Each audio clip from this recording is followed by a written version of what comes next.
afternoon. Welcome to the afternoon experiment. My name is Emanuel Livingston. I am with you until around 5 o'clock.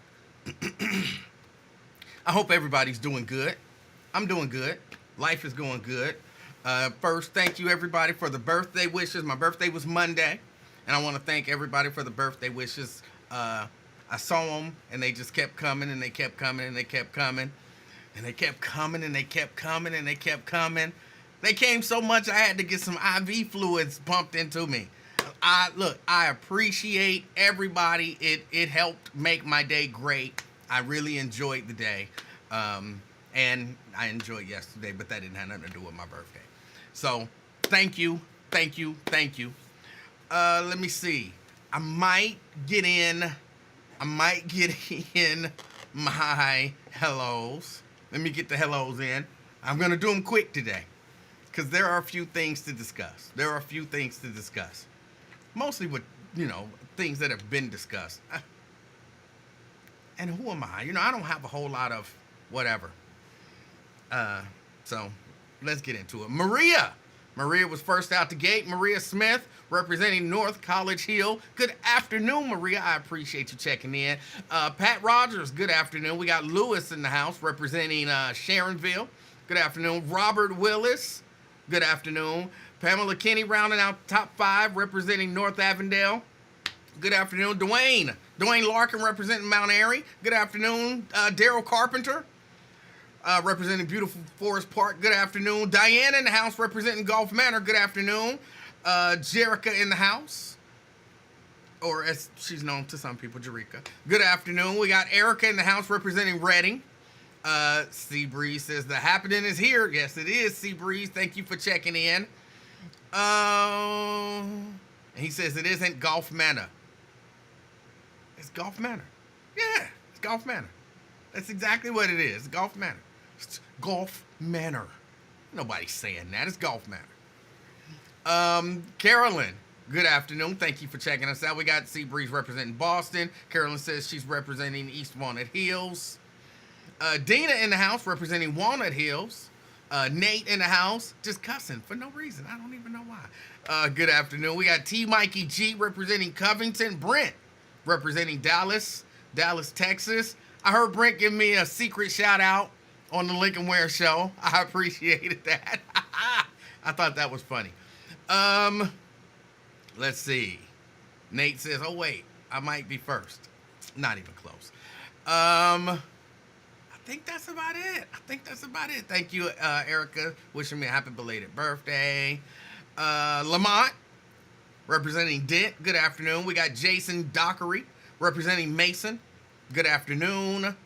Terry Coleman, representing Evanston, I'm going to guess that is. E-Town, good afternoon. Let's see, Lewis, did you watch Fight Night? We'll talk about it. Quintano, representing Avondale. Fame in the house, representing Mount Healthy, good afternoon. Twin, good afternoon. Reppin' Martin Bauer for now. I don't know what that means. What is Martin Bauer? Who is Martin Bauer? I don't clear that up for me if you don't mind. Let me see. Peachy, representing Sharonville, good afternoon, Peachy. Ruby, representing Gulf Manor. Dee Dee Williams, representing Dale High. Dale High, is that over there? Y'all can't breathe over there? Or that's Cleves. Is Cleves and Dale High close? Can you breathe? I just making sure you're okay. I guess you typing in. So if you typing, then you should be able to breathe. So good. And yes, I said breathe. B-R-E-E-V-E. Breathe. Because that's what the actual word is. Darren, representing Madisonville. Now Dee Dee is in Covedale. So she left Dale High, went to Covedale. All right. Let me see. Brent had Lincoln went ready to fight. I don't know what that means either. You back listening to the buzz, I see. No, I listened to it, sometimes I go into work a little later, and so I got a chance to listen to about maybe about a half hour. So I got a chance to listen to about a half hour, and that was it.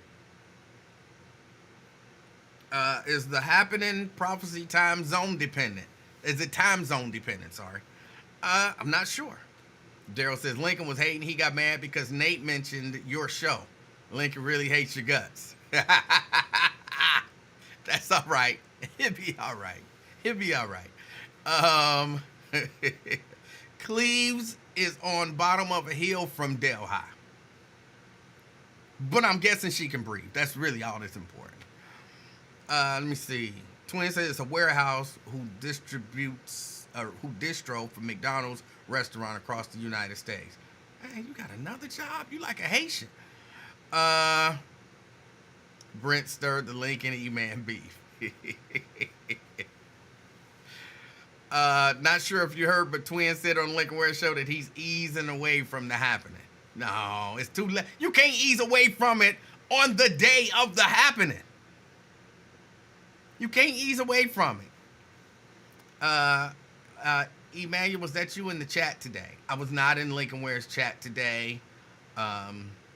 Sorry. Again, I listened for about 30 minutes. So from about 10 to 10:30, I listened. I showed up to work today at 10:30. And, that was when I got out of the car. So whatever happened after 10:30, I have no idea. I just heard what happened before 10:30. And Twin says I'm a hypocrite. I'm not a hypocrite. I never said that I don't check out the live stream because I'm blocked. And, sometimes when I get an opportunity, I listen. I got nothing against Lincoln Ware. I keep telling y'all, Lincoln beefing with me. I'm not beefing with Lincoln. So I got nothing against Lincoln Ware. And ain't nobody gonna make me, hate another black man. Even black men who want me to hate a black man ain't gonna make me hate a black man. Only person that can make me hate Lincoln Ware is Lincoln Ware. Lincoln Ware ain't did nothing to me. He just be talking. He got a lot of mouth. That's who he is. That's what he do for a living. He talk. And he would have to do something to me to make me have some hatred in my heart towards him. And I don't. So that just is what it is.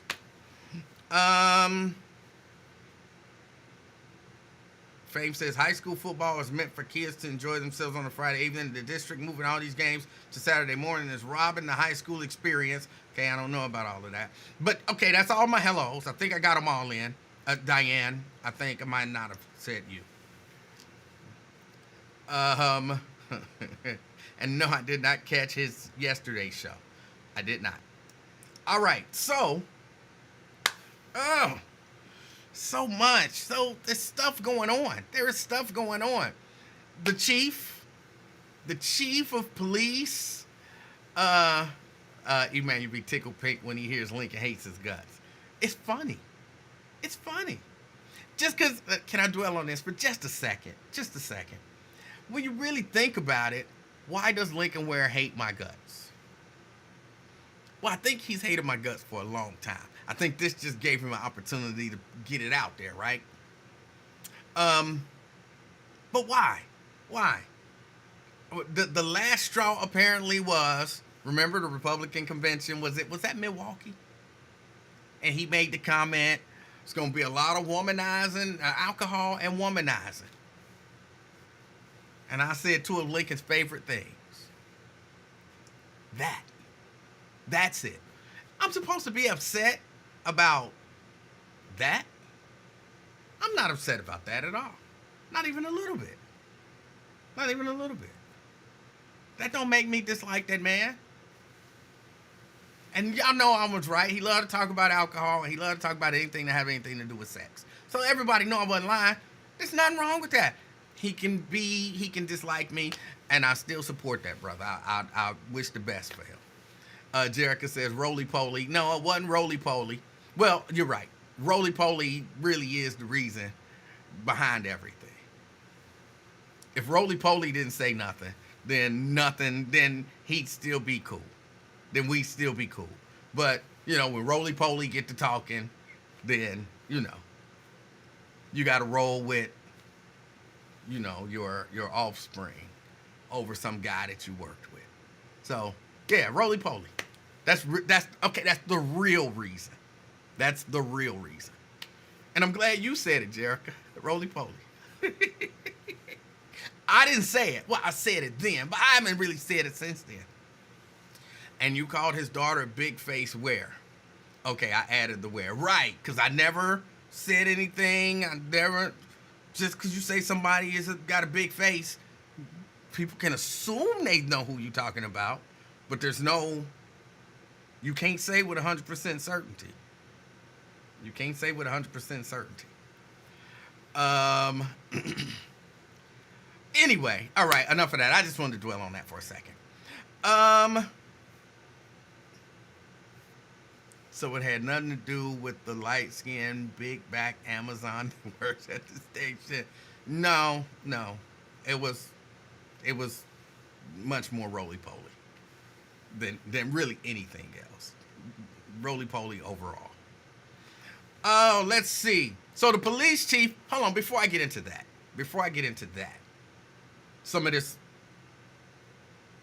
no, let's talk about the police chief and Cincinnati public schools and the youth, because that's important. Not that the police chief herself is like super important. She's a police chief, so, with regard to that, sure. But her going down to Cincinnati Public, telling them they need to do something about the kids.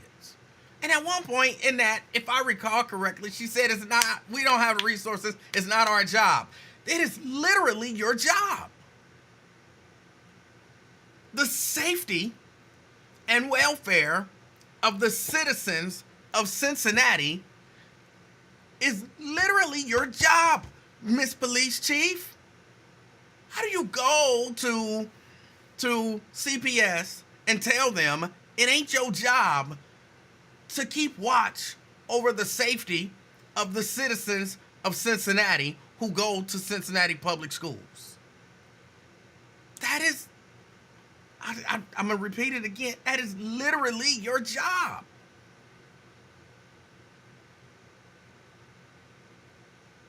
And what do y'all need to send some people down here. What do you expect, honestly? But for real, I'm not trying to be funny. I've never met Chief Fiji. I've never met the chief. Looks like it's Fiji from the way it's spelled. I've never met the chief. She might be a lovely lady. But what do y'all expect CPS to do? CPS deal with these kids for hours and hours in a day. They deal with these kids for hours and hours in a day. And they do, with the help of the school resource officers, who a lot of times are Cincinnati police officers. With the help of the Cincinnati police officers and their faculty and staff and all of that kind of stuff, they do, I'm going to say, probably the best that they can do with what they got in terms of the kids and trying to keep some sort of order at the school. That's what they do. And then they send their little asses home.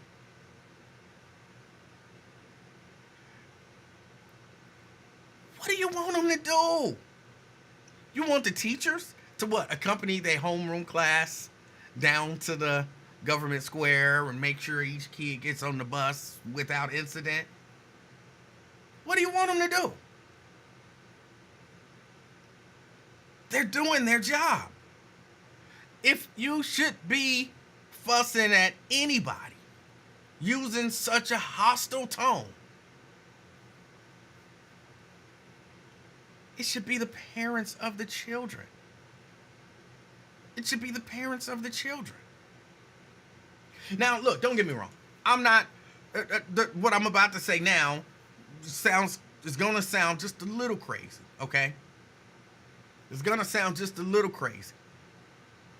But just roll with me for a second. I'm going to try to clear everything up by the time I'm done. I'm certain it's a lot of bad kids down there. Even though, what did she say? Did she say 20 or 10 arrests since the beginning of the school year? Somebody says, is E-Man wearing a Buzz t-shirt? Yeah, I'm wearing a Buzz t-shirt. It's my shirt. I made this shirt. What, am I going to not wear it? because I don't work there no more. I wear Nike shirts. I don't work at Nike. I wear WWE shirts. I'm no longer a wrestler. You know what I'm saying? I wear all kind of shirts. So yeah, I'll still wear a bus shirt. But those kids, I'm sure a lot of, even though only like less than, like probably what, less than a half of a percent have been arrested. Probably less than that have been arrested. What was it? It was like 0.05 of a percent.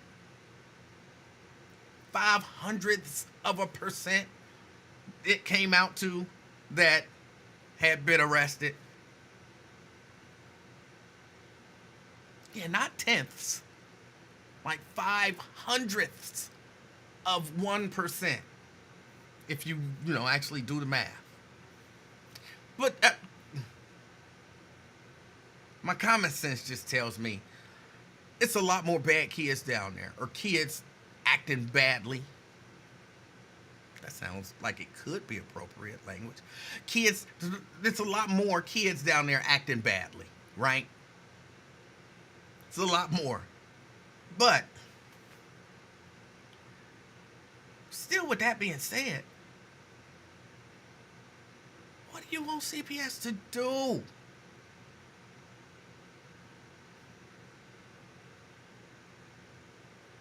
It's parents. It's parents. And it's the culture that we live in.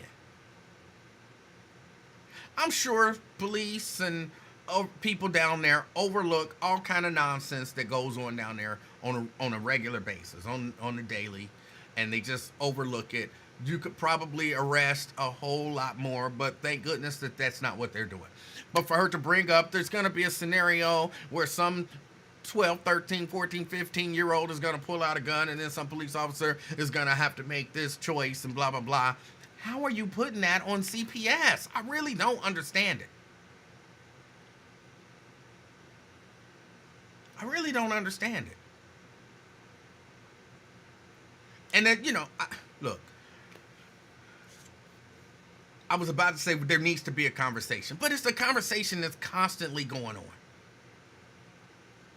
So there doesn't need to be a conversation.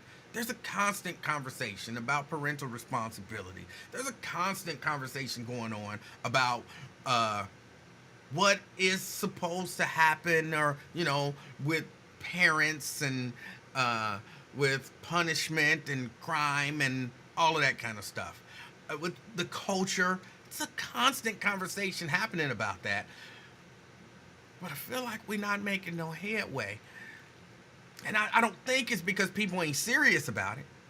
I think people serious about it. I just think things are out of control. Things done got out of hand.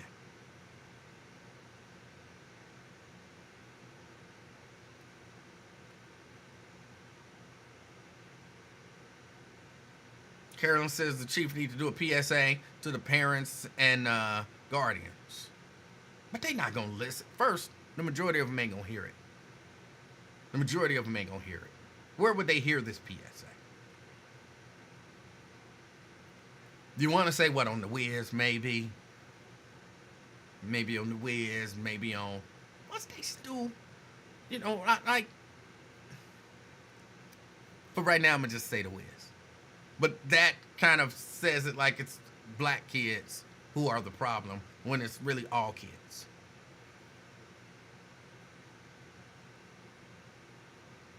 But where are they going to hear this? They're not watching the news. They're not watching the news. If you go out here and you ask a lot of these people, and I'm talking a lot of 30, 40, and 50-year-olds who are just not plugged in at all. Ask them who the mayor is. They don't know. Ask them who's the police chief. They don't know. They don't know this stuff. So where are they going to hear Chief Fiji telling them to take care of their kids. And then if they hear it, what's going to make them care? What's going to make them care? I want your kid get to, 12, 13, 14 years old. Jerica says they can have an assembly for parents at the school. They're not going to show up. The overwhelming, and this is just me guessing. I'm not saying this is not based on any statistical anything. Just based on, I know a couple teachers who teach at CPS schools. I want to say one. I want to say two, but I think just one. But I know some CPS school administrators, or I know one CPS school administrator. I know a few school administrators. But I know for sure that I know at least one CPS school administrator, kind of a little higher up there. Actually, I think I know like 3 of them. Ask them, and when I talk to them, they tell me parents just don't participate. So if they said you got some meeting at the school for parents, they're not going to show up. The overwhelming majority of the parents are not going to show up. Now, not always necessarily because they don't care. Some of work. You'd have to schedule it around their work schedules. We live in a society, this ain't the 1950s where the women stay home, cooked and cleaned and all that kind of stuff, so they were allowed to or able to go to the school during the middle of the day and do all of that kind of stuff. And, I need to meet with my child's teacher. Let me walk up to the school. And schools ain't in the neighborhoods no more. And people working during the day. To a lot of people, school is daycare. School is daycare. Well, once you get around 12, is it daycare or, whatever. But that's when you're going to see that. But they tell me, the teachers that I know and the administrator that I know, and the administrators from other districts as well, you're not getting no parents to show up for no school assembly for parents. That's just not happening. And even if you did, the parents that are going to show up, there's a real high likelihood that those parents, their children aren't the problem.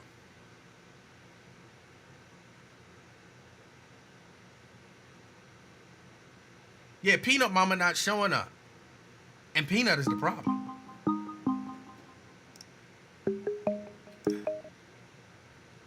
Twin. Hey, man. Hey, how you doing, sir? Can you hear me? I can hear you. Can you hear me? Yeah, I'll just make sure Okay. you can hear me. Yeah. So around these trucks and stuff. Yeah, Martin Broward, that's a distro for, they deal with McDonald's. They used to deal with Chick-fil-A, but they distro all their food and everything else, condiments. You got a new gig. Not being here. Oh. How many jobs you got, man? 4. Yeah, you Haitian. Huh? You Haitian. What'd you say? I'm an immigrant.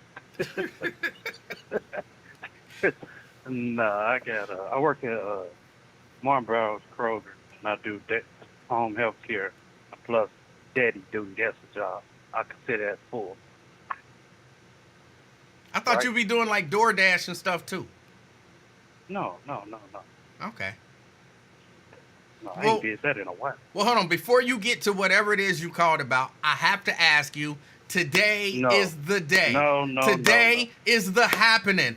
What is happening? I don't know. You tell me. I know I'm talking to you right now. Well, but the prophet prophesied that something going to happen on September 25th. And The date not open is. One Huh? prophecy came fast already. Assassination, trying to assassinate on Kamala Harris. well, Kamala Harris. that's not a prophet. Well, okay, hold on. Let me take that back. He said that way before it even happened. But- He said anything. He said Oh. when Trump was going to get a attempt on assassination. But you could Well, say he that. Look, twin. I know this sounds crazy to you, but you could say that in every every presidential race, I could, you tell me who the candidates are going to be, and I can tell you someone is going to attempt to assassinate both of those candidates. That's Man, it. gone with that. It No, no, happens no. Gone with that. every. Gone with that. It don't I'm not necessarily hearing get that. publicized, but that's why they have like Secret Service protection, all that kind of stuff. People are always doing stuff to try to get. It's crazy people out here, bro. That is not some special thing to be like, oh, somebody gonna try to assassinate a presidential candidate. Yes. I've been prophesied before, and when he was talking about when this other bishop was telling me, he was telling me don't argue with nobody and such and such.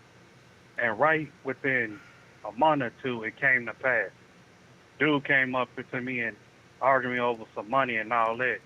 I said chop it up and everything else, and everything. It came to pass. The prophecy, regardless if it's the date or whatever it is, it don't have to be accurate that time, but it's gonna come into existence, man.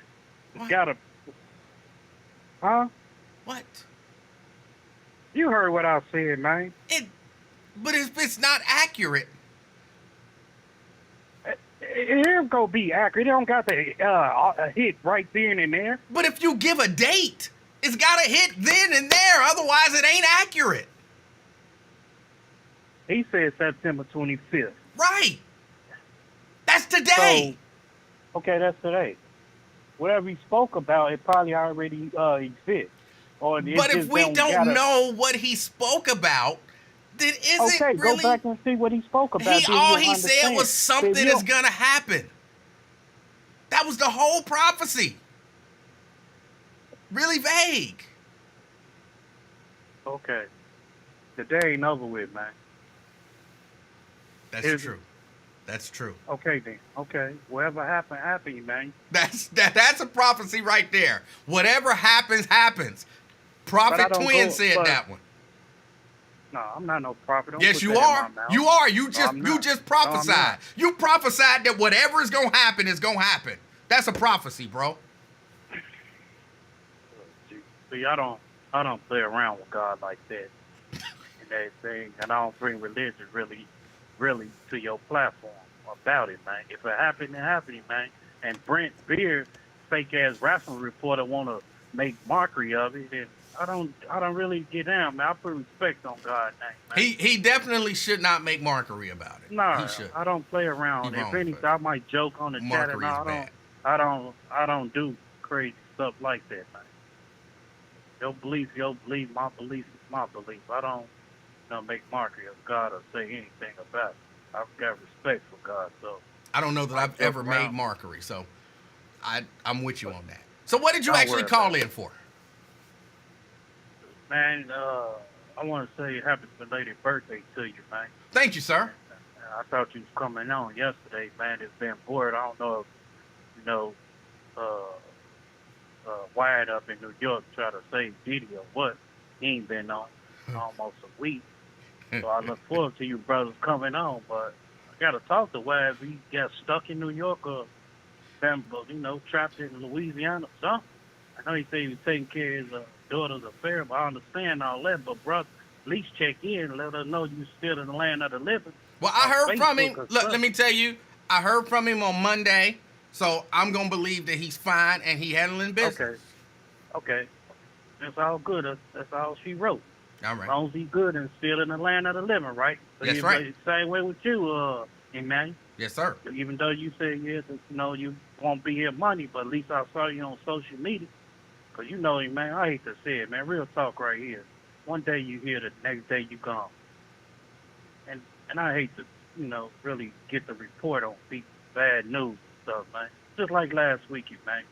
Just talked to my homie, man. Next day he killed. Told him, man, I love you, man. Take care of yourself. Be safe out here, man. And next day you get a call and everything. And I can't stand my sister calling because she usually cry out, twin. I was, what, man? So she always, man, let me tell you. And then it'd be sad, man. And especially somebody who you close and you love and respect for, and they gone and stuff. You're like, man, I just spoke to him, Joe. I just did this, man. What up, man? It's crazy, man. But, You just gotta pray for each other, man. I mean, I love everybody, regardless of all this election and everything. Got people all messed up. If you look at it, man, all messed up, man. Going against each other for no reason, man. And then you want to blame the cats and dogs and Trump. That's all, man. No, blame yourself. Damn, cat and dogs can't do nothing. They got 9 lives and some lives. Hey, it is what it is, man. People mad for no reason. You know, I just took a shout out on you and stuff. Why you somebody said to Lincoln where he said, no, I'm never gonna mention his name on it. Come on, man, it's petty. That's petty, man. That's petty. I talk to him in his face stuff. When the next time I see him, Saturday Lord's with me, I'll say him. Because I ain't scared of nobody. I talk to him. I'm like, man, how's that petty? Yeah, well, he shouldn't have said that. That's not doing it, maybe. And it is what it is, man. I mean, people could express. He said roly poly. I would break it down, man, because you know me. I ain't scared. I ask a question, man. Well, what's this, man? What's this, man, for what? I mean, that's petty. I don't care. He did that for this. That's how it be. I know I ain't going to come because I asked him something before and that thing he said to me. I was like, man, come on, man. That's how it is, man. That's petty right there. For some people, that's how it is. It's not necessarily petty. You got to be loyal to your people. Now, I think you should be reasonable. Like if somebody called me a short ass, I should be able to call them roly poly. If they don't call me a short ass, whatever, then I probably won't call them roly poly. But if you take a shot at me, you got to expect that there's going to be a shot taken back. Whether or not it actually happened, but you got to kind of expect if you take a shot at somebody, they taking a shot back at you. You got to expect that. That's just reasonable. Got it? Yeah, because if I called you little man, you would say, what's up, Eugene? But I got to, I got to accept what I dish out. Hey, I got to watch them dishes back out. There you go. Yeah. Just people reasonable. don't realize, man, it's all about fun and game. But when you start saying you bitch ass nigga, your mom and all that would draw the line with me. I'm not with it. If I ain't mention your mama, none of that crazy stuff, I'm not with that, man.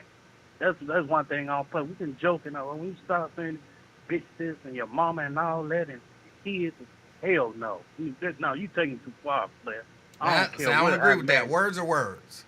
If you say you're a damn liar. No, if you're you say words, liar. I'll bust your motherfucking head. If you say words, I can say words. Yes. No. Yes. I don't say nothing like that, man. Just because you don't say nothing like that, how do you know that what it is that you say don't cross a line for me?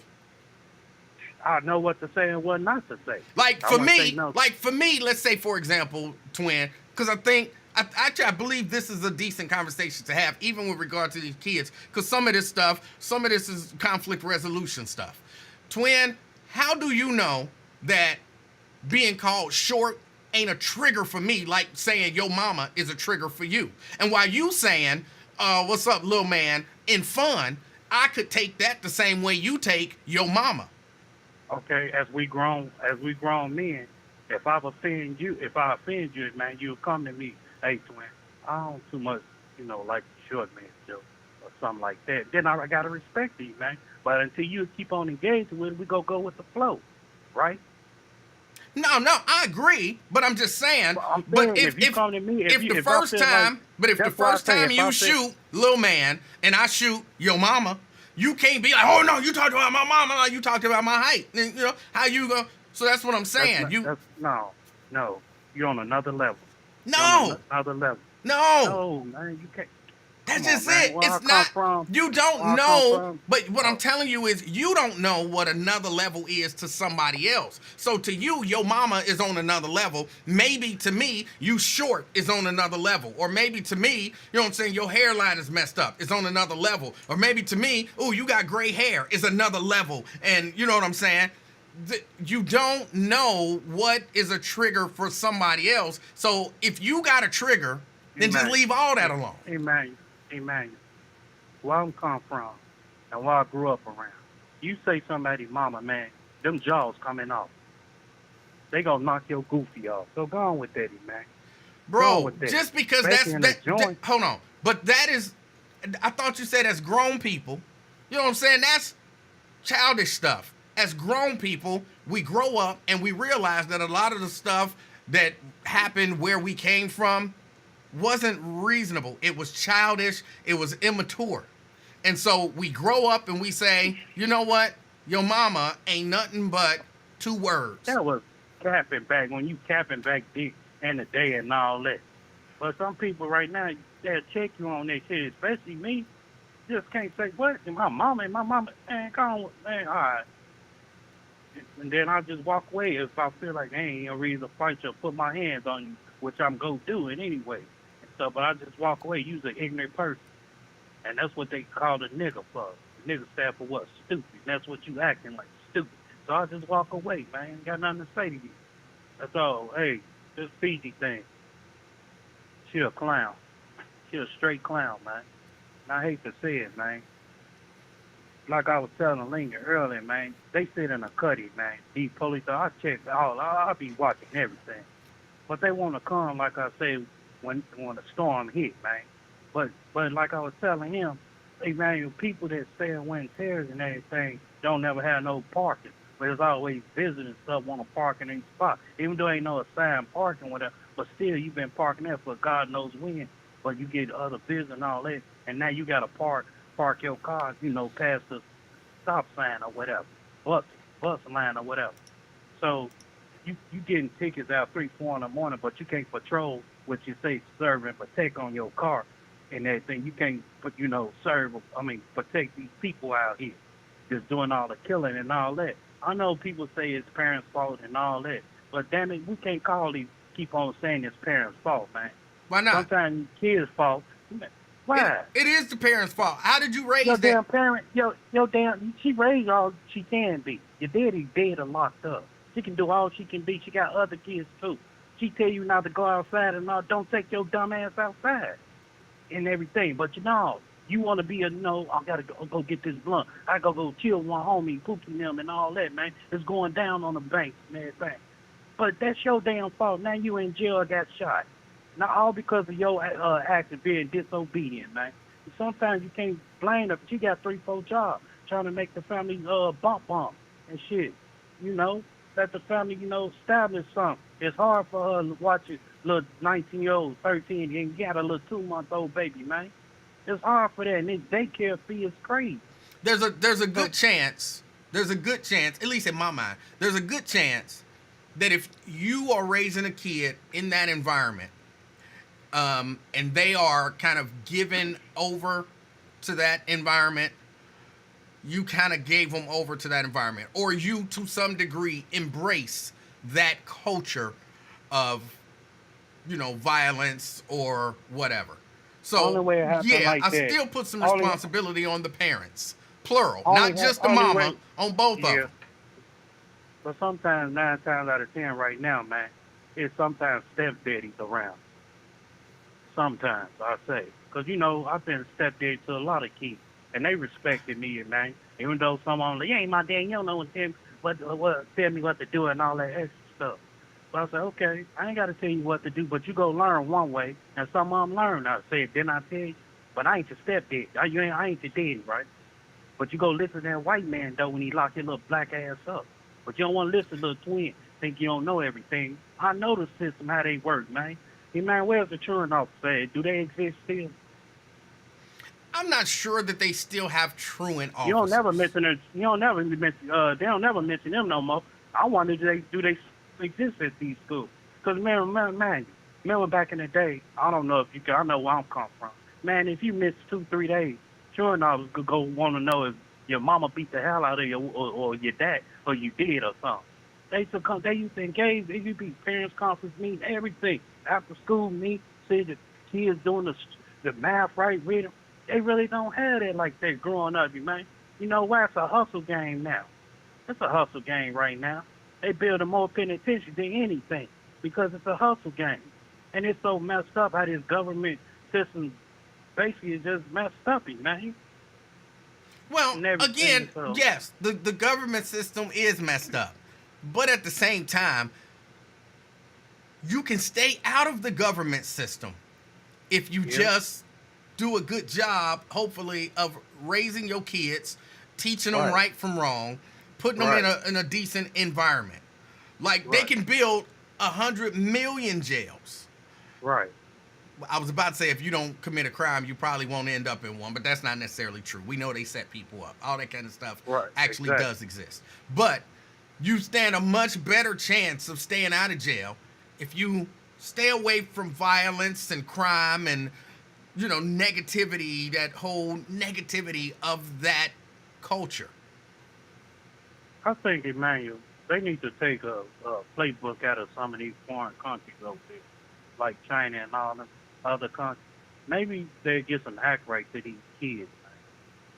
Huh? Like for them, how the United States and they blame the kids and everything.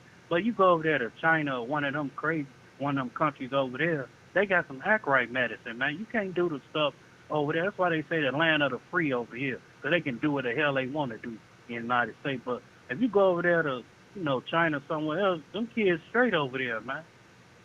Well, I'm not sure if that's true. I believe there are gangs in most of these countries, most of these foreign countries, and there are young people running around committing acts of crime and violence in many foreign countries. It's not. But you don't hear that much as United States. They go Well, over there laughing at well, no, you look don't at them. hear it that much because they do probably a much better job of keeping that in-house business in-house. But crime exists in these other countries. There are young people out there doing mischievous things in probably every country that you can imagine in the world, no matter what the punishment is. That's why they have those punishments, because it's still happening in those countries. Right. The other day, man, I was watching the news, Facebook, man, and they say mental health. This dude, he called the police, and I just seen him, man, a couple of months at the neighborhood picnic in Chicago. And I gave her a thought I love her, be safe. So I seen the news, and I seen on Facebook, passed away, or whatever, got killed. By her own son. He called the police, man, said somebody was breaking in. After he did that, his mama came through the door. He shot her 4 times, 2 in the head and the rest in the body. And he had a bulletproof vest on and all that. And I'm like, man, that's premeditated, man. And they say he had a mental health and all that extra. I'm like, man, this is stuff I'll be talking about. How crazy he is out here. I'm sorry, I did Oh. not. I'm gonna be completely honest. I did not thoroughly understand the story that you just told. I'm saying how they saying mental health and everything. How this girl I knew that I seen a couple of months ago Okay, you saw a girl, that her son her son, called the police called her. and told her that somebody was breaking in. Okay, so the girl's son called the police and Said somebody was breaking said in. somebody So was breaking she- in. So she come home. She came home. She rushed home. She opened the door. He shot her twice in the head and rest in her body and everything. They said it was mental health and all that crazy. So I'm like, mental health? Man, that's premeditated. So mental health, why the hell he go order a damn vest? So I don't know, man. Crazy things going on. Okay, So I think that's all I got to say, man, for right now. I'll let you know what happened today. all right. Hey, I appreciate it. I'm going to get to understand because my cousin, he go to this church or whatever. So I want to know, really. I gave him input on it, but I want to know his input on it. All Whatever. right. I'll put on it, whatever. All right. Situation what happened today. So call me after work, and I guess I'm a so-called tell you I might. Just say, If you find something out, let me know. You say what? If you find something out, let me know. I am about you. I want you to block Brent when I tell you too, because he might make a joke out of AI saying no. No He marker. already. No marker. You're not. No marker coming from me. All right, man. All right, twin. That's twin. But yeah, he brought up a lot of stuff, and somebody pointed out, yeah, man, truant officers, that was a big deal. Even though I'm not sure how big of a deal that was. If you only got, a few people absent, all that kind of stuff. The schools is in the neighborhoods. The teachers kind of know the students and get an opportunity to meet with the parents.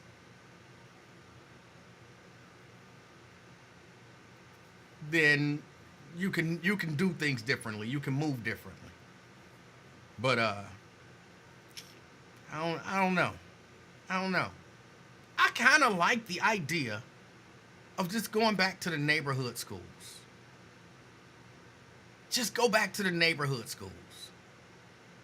Teach the basics. And you can have a special school here or there. And so if kids show some particular skill set or propensity for, whatever, then you can kind of steer them that way, maybe, but maybe not as much. I like the idea of going back just to neighborhood schools.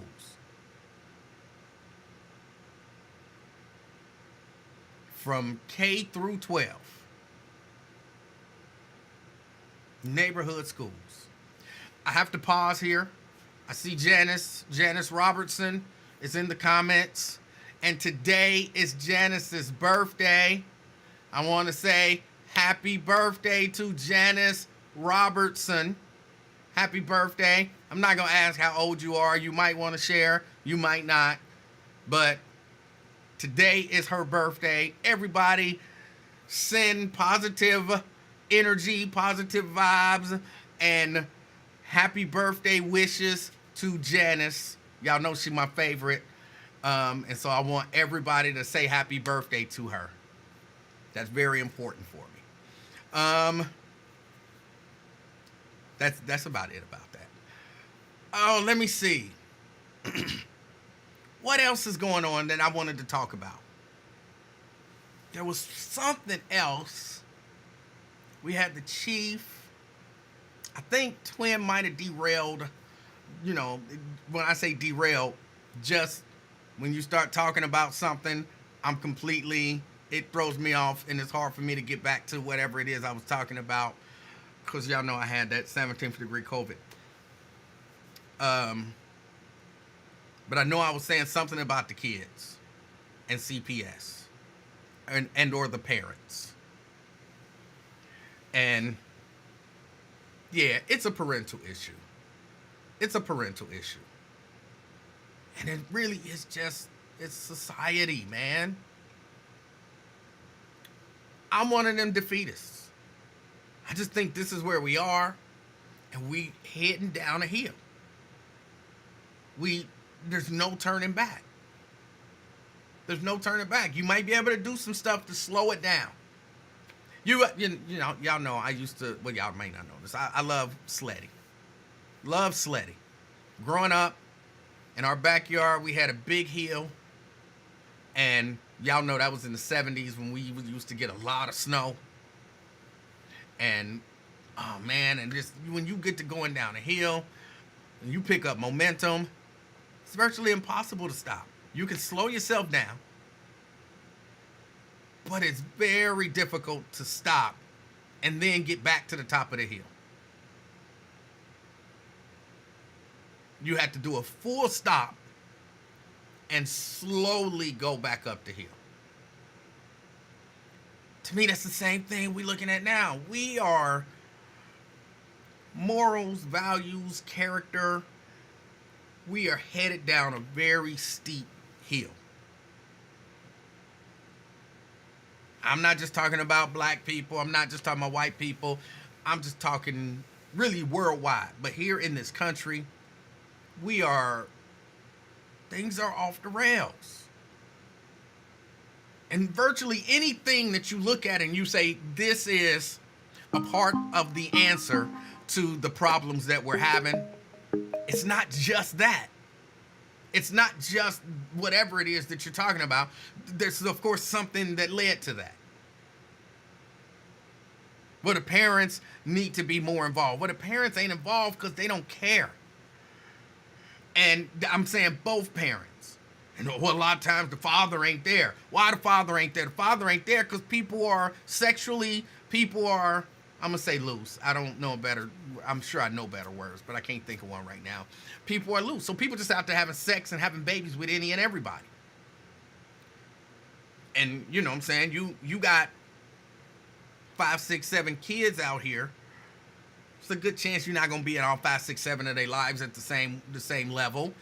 And you know what I'm saying? Now she got 5, 6, 7 kids by 5, 4, 3, 2, whatever different dudes. He's not gonna be in their lives at the same level, or those men are not gonna be. So they're missing so much. Why are we doing this?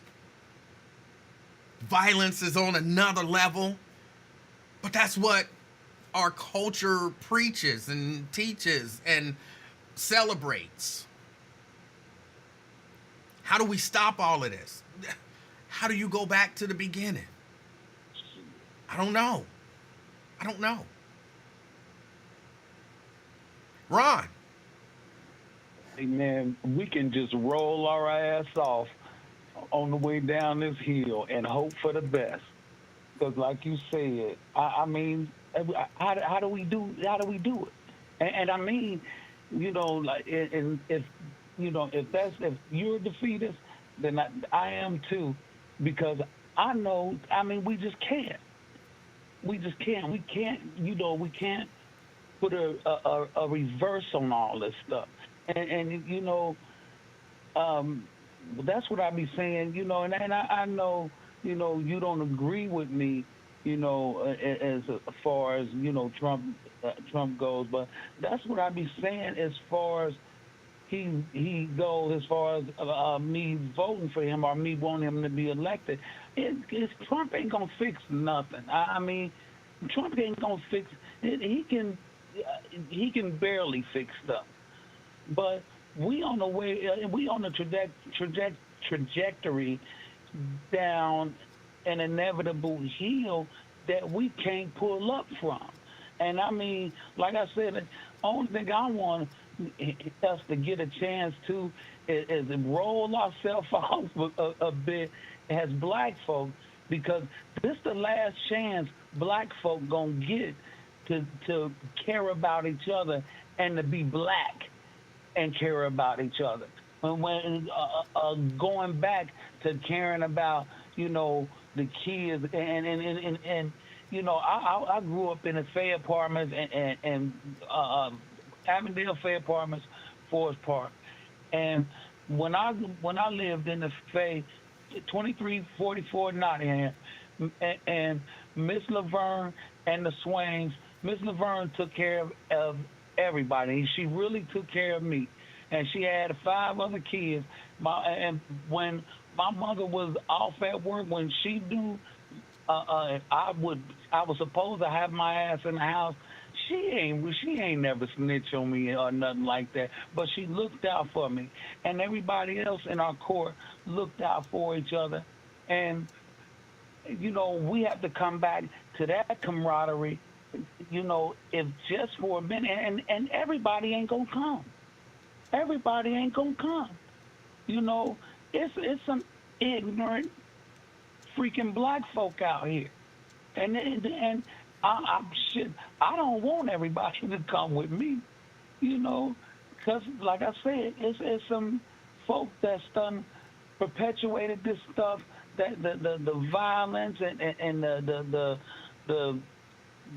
the I don't even know what to say, the debauchery of everything that the world has to offer, and it's not just black folk, it's everybody.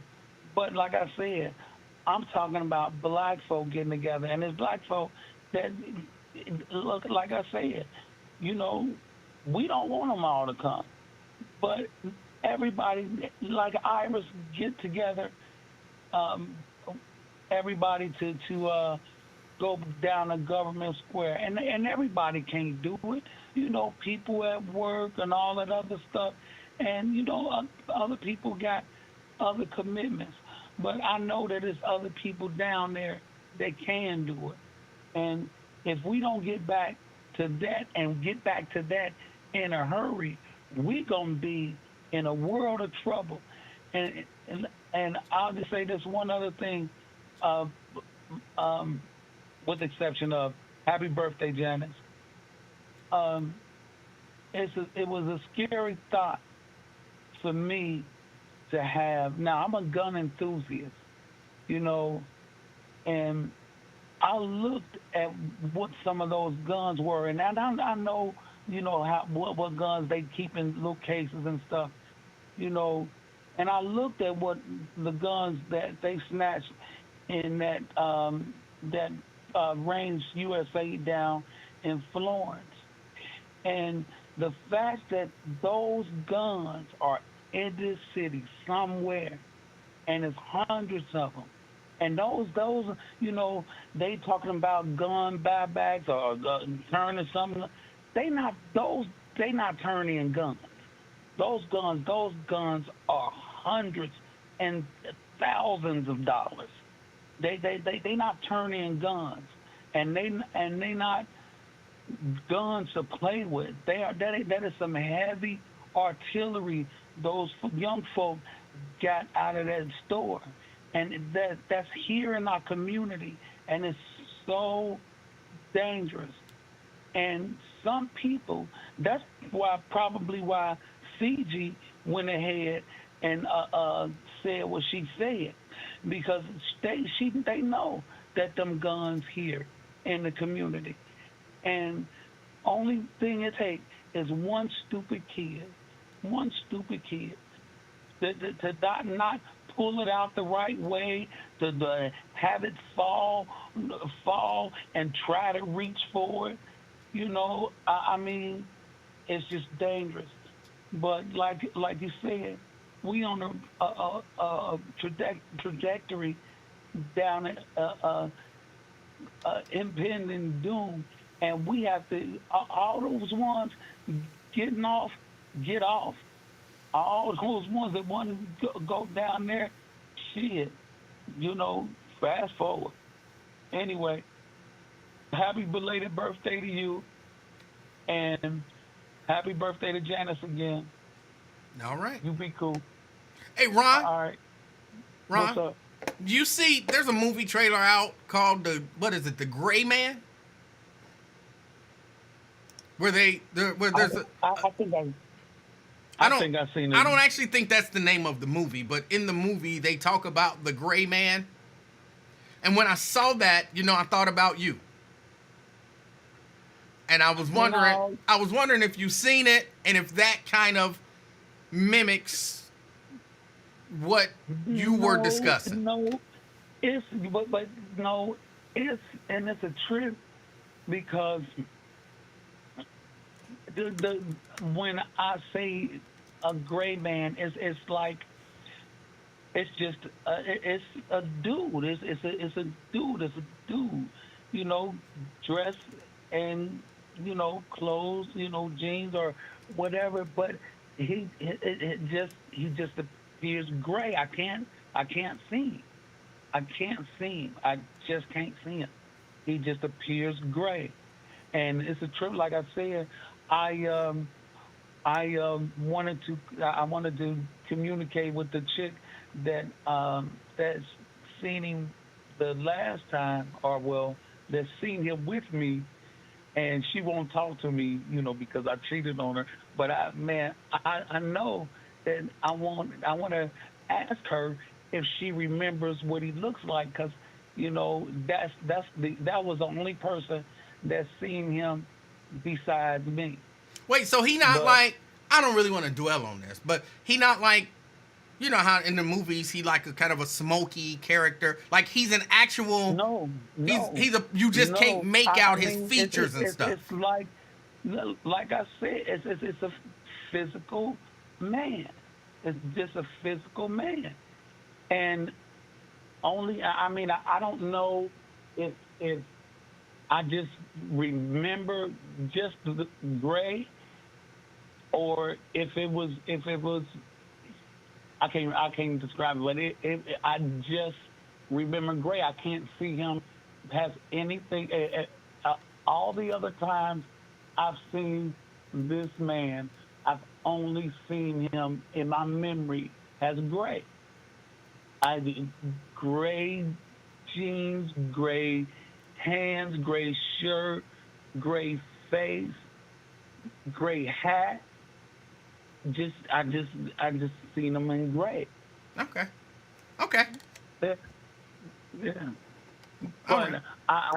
I do understand what those are, their protection, because every time I've figured out every time I've seen that entity, some things have happened, and Oh, it's protection. So it's it is what it is. okay. All All right. right, Hey, I appreciate your call. all right, 100. All right. That was Ron.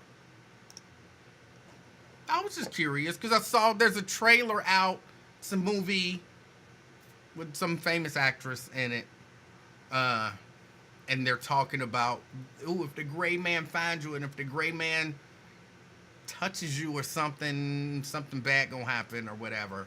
So, and of course that made me think of Ron. I just was curious if he'd seen that and if that's his iteration of what I was referring to as a Dark Man.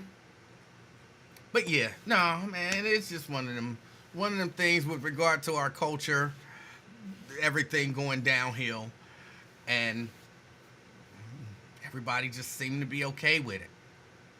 Everybody just seemed to be okay with it. It worries me and it bothers me. Daryl says that's an old movie, E-Man. You are being petty. No, no, no, no, no, no, no. It's not an old movie. It's a movie that's not out yet.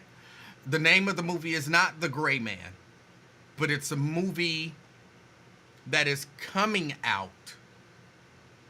And I wish I could think of. I wish I could think of it. It's a movie that's coming out that it's not out yet, so it's not old, and it's not titled. Like I said, it's not The Gray Man as a movie. It's titled something else. I saw the trailer for it, and it was interesting. And y'all have to excuse me. I guess I slept wrong. I can't turn my head this as far as I can turn it without it really hurting. It really hurts, and I feel it, down my shoulder blade. Well, down this shoulder blade, not plural. But it hurt to turn this far. This is, see, y'all can't see because I look like I'm turning, but right there hurt. As far as I can turn it, it hurt. Ron says, is that the one with Halle Berry? No, the one with Halle Berry is something like Don't Let Go or something like that. Hold On Tight or whatever it is. That's the one with Halle Berry. No, this is another one. It's a majority white cast. And if I see it again, I'll try to remember the name of the movie. But, yeah, no, in the trailer, they're talking about The Gray Man. What else is going on? Because there was a few other things going on. Vernon says there's a movie on Netflix right now called The Gray Man. I've not watched it, but it's one of those movies where the ex-CIA guy is being haunted by other agents. Yeah, no, it's not that. It's not that.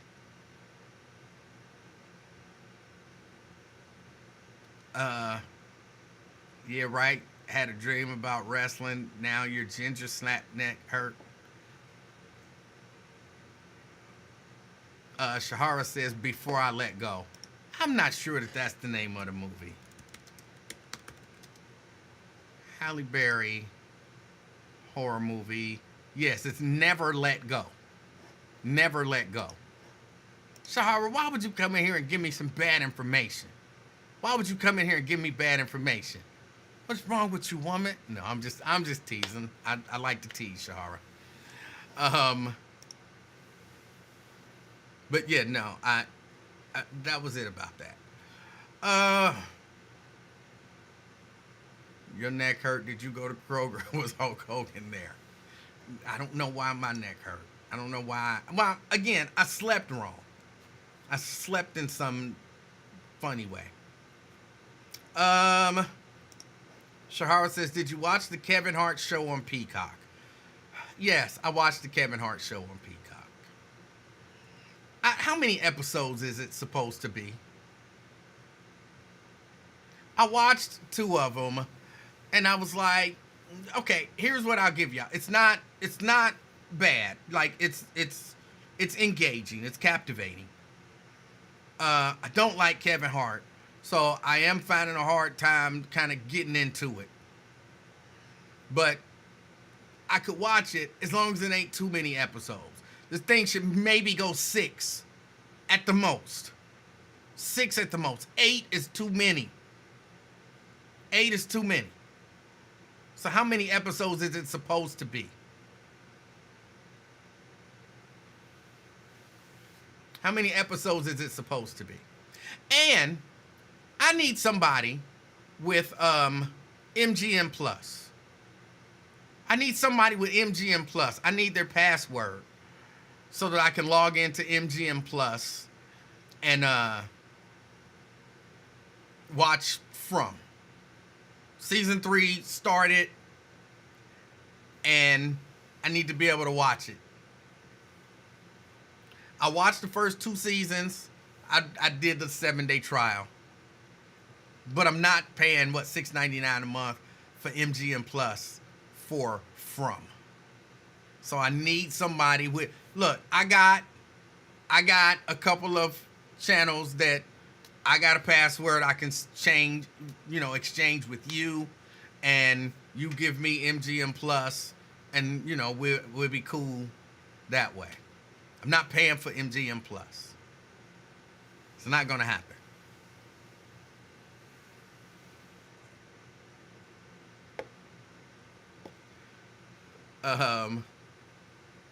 Daryl says, my cousin is in episode 2 and 3. Congratulations. Congratulations. Twin says, get you a Fire Stick. No. I keep telling y'all, I will not get a Fire Stick. I'm not going to jail on no nonsense like a Fire Stick.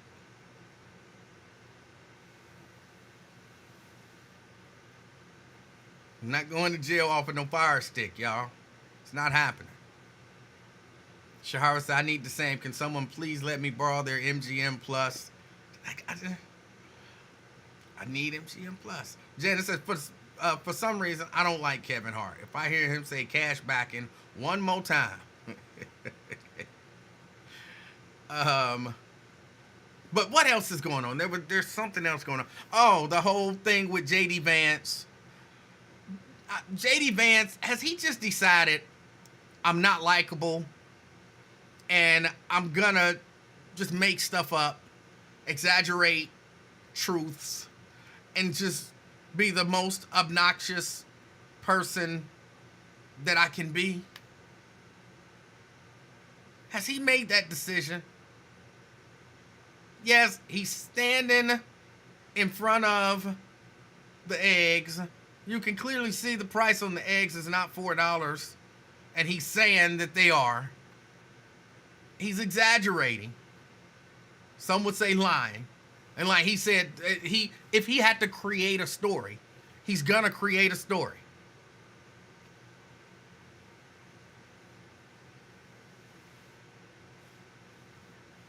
Do we really want that?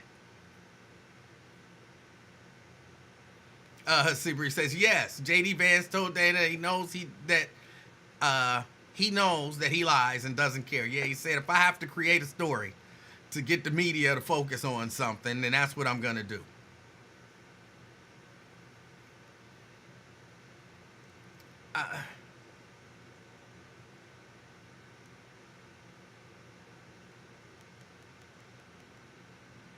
Twin says, them eggs are $4 at Kroger. Well, he said Kroger's. I'm not sure if that's true. I don't know if that's true or not. But where he was, they weren't. And that is not the national average. And I don't understand why some people don't think that, like, accurate information matters. If you're talking about something like the price of a thing, you can't just make up numbers. You can't just make up a number. Especially when all you got to do, I can turn this way. No, oh, I can't turn this way as fast as I thought. All you got to do is turn and look at the number. But if it don't fit your narrative, then you can't use that.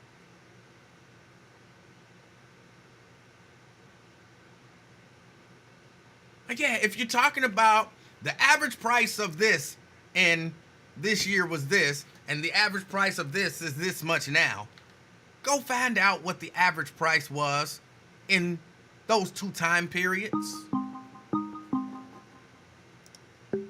You can't just give out bad information like that. Dante. What's happening, man? Hey, how you doing, Dante? I'm good, man. Keep your eyes on Jerusalem. Hey. I would do my best.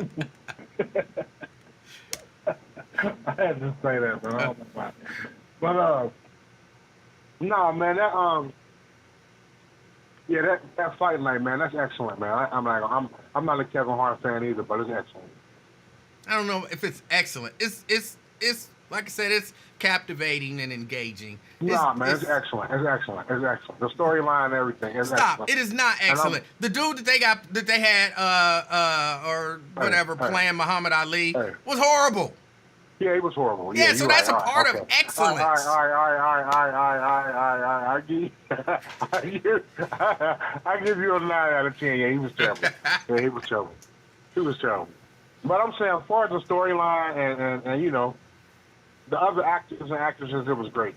But what I called for is about the kids, man. Okay. Okay, I'm a bus driver, coach operator as they call it. But I'm I'm on my layover right now, so I can call. The thing with these kids, man, this is not new, man. No, it's not. You know, we've been as working for Metro, we've been trying to tell them about this problem for a long time. A lot of it has been covered up because we had those school routes. So it wasn't really released to the public because a lot of kids didn't go downtown or to the other bus terminals because we had the direct school routes that would let them off at home. But the behavior that we've seen on the school routes and that we've seen on buses is like, man, you couldn't imagine. And I'm being serious. And I disagree when you say, where are the parents? Because the parents don't know the behavior that their kids have, that their kids are displaying. And I say that because there have been times that kids have done things. And, you know, everything on the Metro bus is recorded. And, you know, we'll bring kids in, or they'll have conferences at school with the parents, and we'll show it on video. And the kids that are behaving on these videos, you know, at Government Square, at Oakley Square or whatever, they are not the same kids when their parents are there. They're totally different. The parents are like, what the hell are you doing? It's no, ma'am. Yes, ma'am. Yes, sir. No, ma'am. They're totally different when their parents are around. The stuff that they are doing, man, these are personal choices that these kids are making to behave like this. It was not, I'm not going to say all, a lot of them were not sent out the house to behave this way. They're totally different kids when their parents are around versus when they're outside alone or with their friends. That's why I say I disagree, and it's the parents' fault. Well, where are the parents? Well, let me explain my position on that. And again, I've dealt with unruly and bad kids and all of that kind of stuff. And again, what I have found is that the parents who will actually take the time to show up, they're usually not the problem. But you have a certain group of parents, they're not going to show up. Right. They're not going to be at the parent-teacher conference. They're not going to be in the principal's office watching the video from the bus. Their kid is just going to be out there doing what their kid is doing. So I thought I said that earlier, but I really believe, yes, I agree with you that there's a segment of the young population whose parents do care and they don't know what's going on, but those are the parents that'll show up to try to fix those problems. But you have another large segment. And when I say large, I'm not talking 60% of the kids. You know what I'm saying? Right, You're right, still yeah, only yeah. talking, probably less than 1%. But it's enough of them, less than 1% of a huge number is a good number of people. And so, yeah, those kids, their parents are just not, and they're the ones who are kind of perpetuating this culture for the other kids to act out when their parents ain't there. And that's absolutely true. Because, like, I remember back when we were doing school routes, there would be certain kids that, like, we were able to hold kids accountable, and we were able to control a lot of behavior when we had school routes, because these were the only this was the only means of transportation to get home. So they had to control themselves because this is the only way that they could get home. Well, now we don't have school routes. Well, if I'm doing a route 4 and I try to hold you accountable on my bus, well, you sit back and you'll say, well, I'll wait on the next bus. I don't have to ride your bus. I can get on the next 4. Whereas when we had those school routes, we can control it because this was your only means of transportation to get home. Now you can wait till, this might happen at 3, you can wait till 4 o'clock to get on the bus. Nobody knows what happened because you're not being held accountable for your actions because you just get on the next bus. And nobody knows. Yeah. It's a huge problem. They don't know what they did when they took these school routes away. They created a huge problem when they did this. Well, when who took the school routes away? CPS, Metro, whoever's responsible for it. But I mean, that's a big issue. Who is actually responsible for it? Yeah. Because they told the public, well, we didn't have enough drivers to run those schools. Yeah, they did. It was about money. Once that levy passed, they gave Metro that money. They no longer needed the budget of CPS, so they were able to cut those kids off. Because they didn't need that CPS budget because we passed that levy to give Metro money. They didn't need that CPS budget anymore. They cut them off. There was a time when CPS was our main concern at Metro because they brought in all the money. There were times that other routes didn't go out because school routes didn't go out. So the other routes had to wait because CPS paid that money. Once we passed that levy, well, they didn't need that CPS budget. So they let CPS go. That's what the problem was.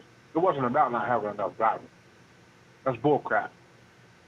I could see that. But yeah, that's what happened. Honestly, to the public, that's what happened.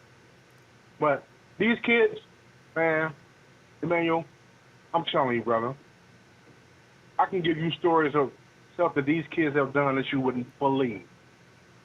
Oh, yeah, and one more thing. You said before, it's not all black kids, it's all kids. Well, it's a 90-10 type thing. Because I've dealt with the kids, because we had routes that went to St. X, that went to LaSalle, that went to Walnut Hills.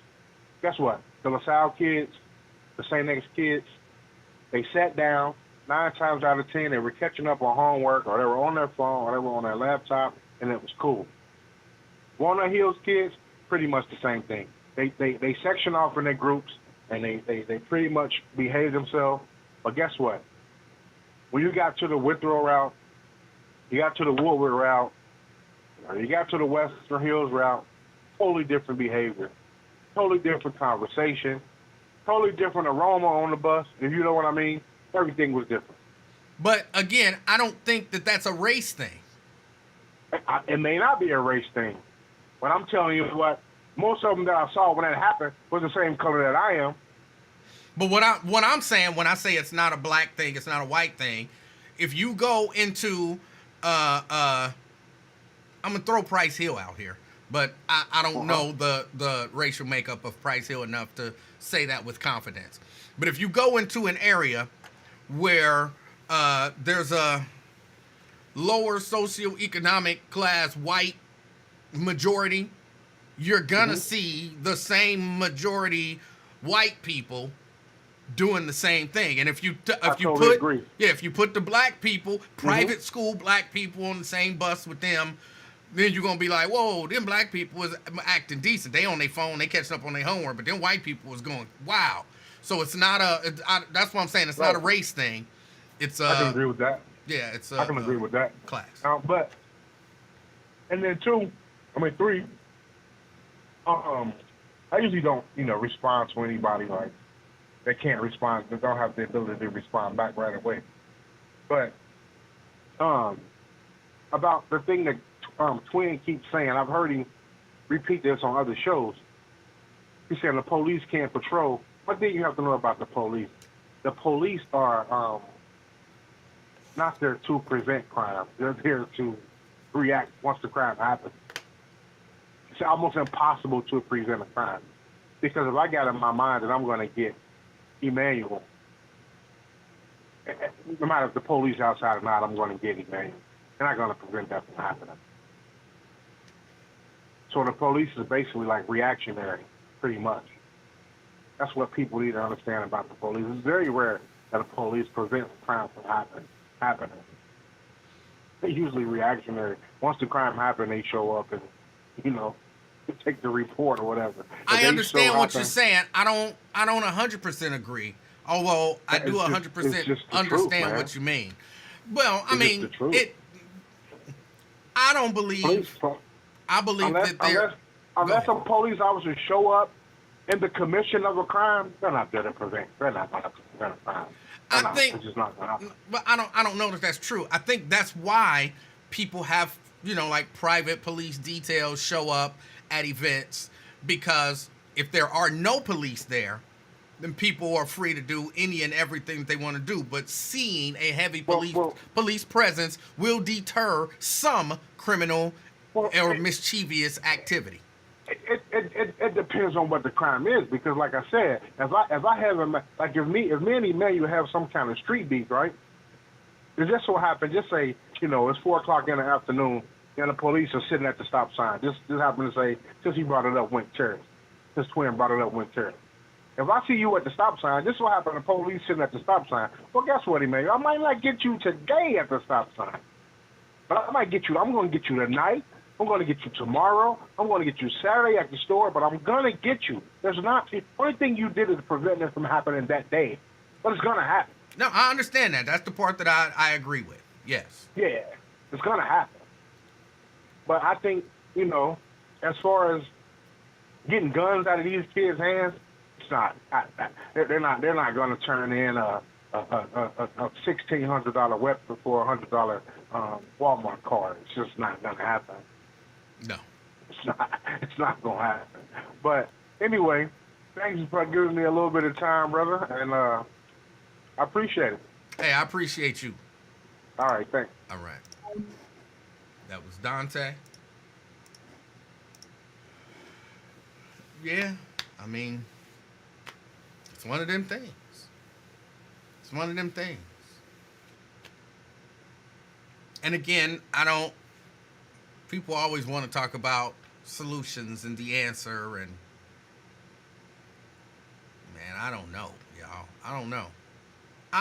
For real, I'm at a, it sound bad, but I'm kind of at a give up stage. Which is, I know it's bad. I really believe, and this is where my conservative comes out, I believe in personal responsibility. I really do. I have one biological child. I could have a lot more, but I have one biological child. And I did my best to raise her the best that I could. And I have one biological grandchild. And I do my best to help her parents raise her as best we can. I have 2 children that are not my biological children. And I did my best. You know what I'm saying? That's my responsibility. Either it's my responsibility through birth or the responsibility that I took on. And so it's a personal, you got to take care of yours first. You got to take care of yours first. I've helped with other children.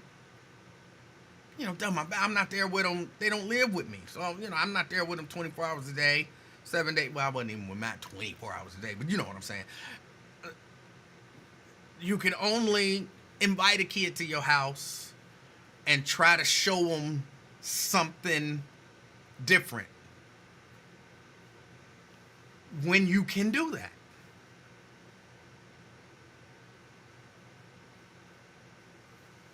Ron says the majority of people do their best. I'm struggling with that, Ron. I'm struggling with that. Yes, the majority of people do their best. We're talking about small numbers of people here, but those small numbers of people have a huge impact. Again, 10 people arrested, either 10 or 20. I don't remember which it was. I think it's 30 since the beginning of the year and 10 since the start of this school year. So 10 people is less than 0.05 of a percentage point. But 10 people is a lot of people since the beginning of the school year. So is the majority, would I say that the majority of people are doing their best and their kids are not being arrested? Yes, yes, yes. So what are we going to do about the 0.5% of people that are creating the problems? That 0.5% of parents who don't care. They have totally given themselves 100% over to the culture.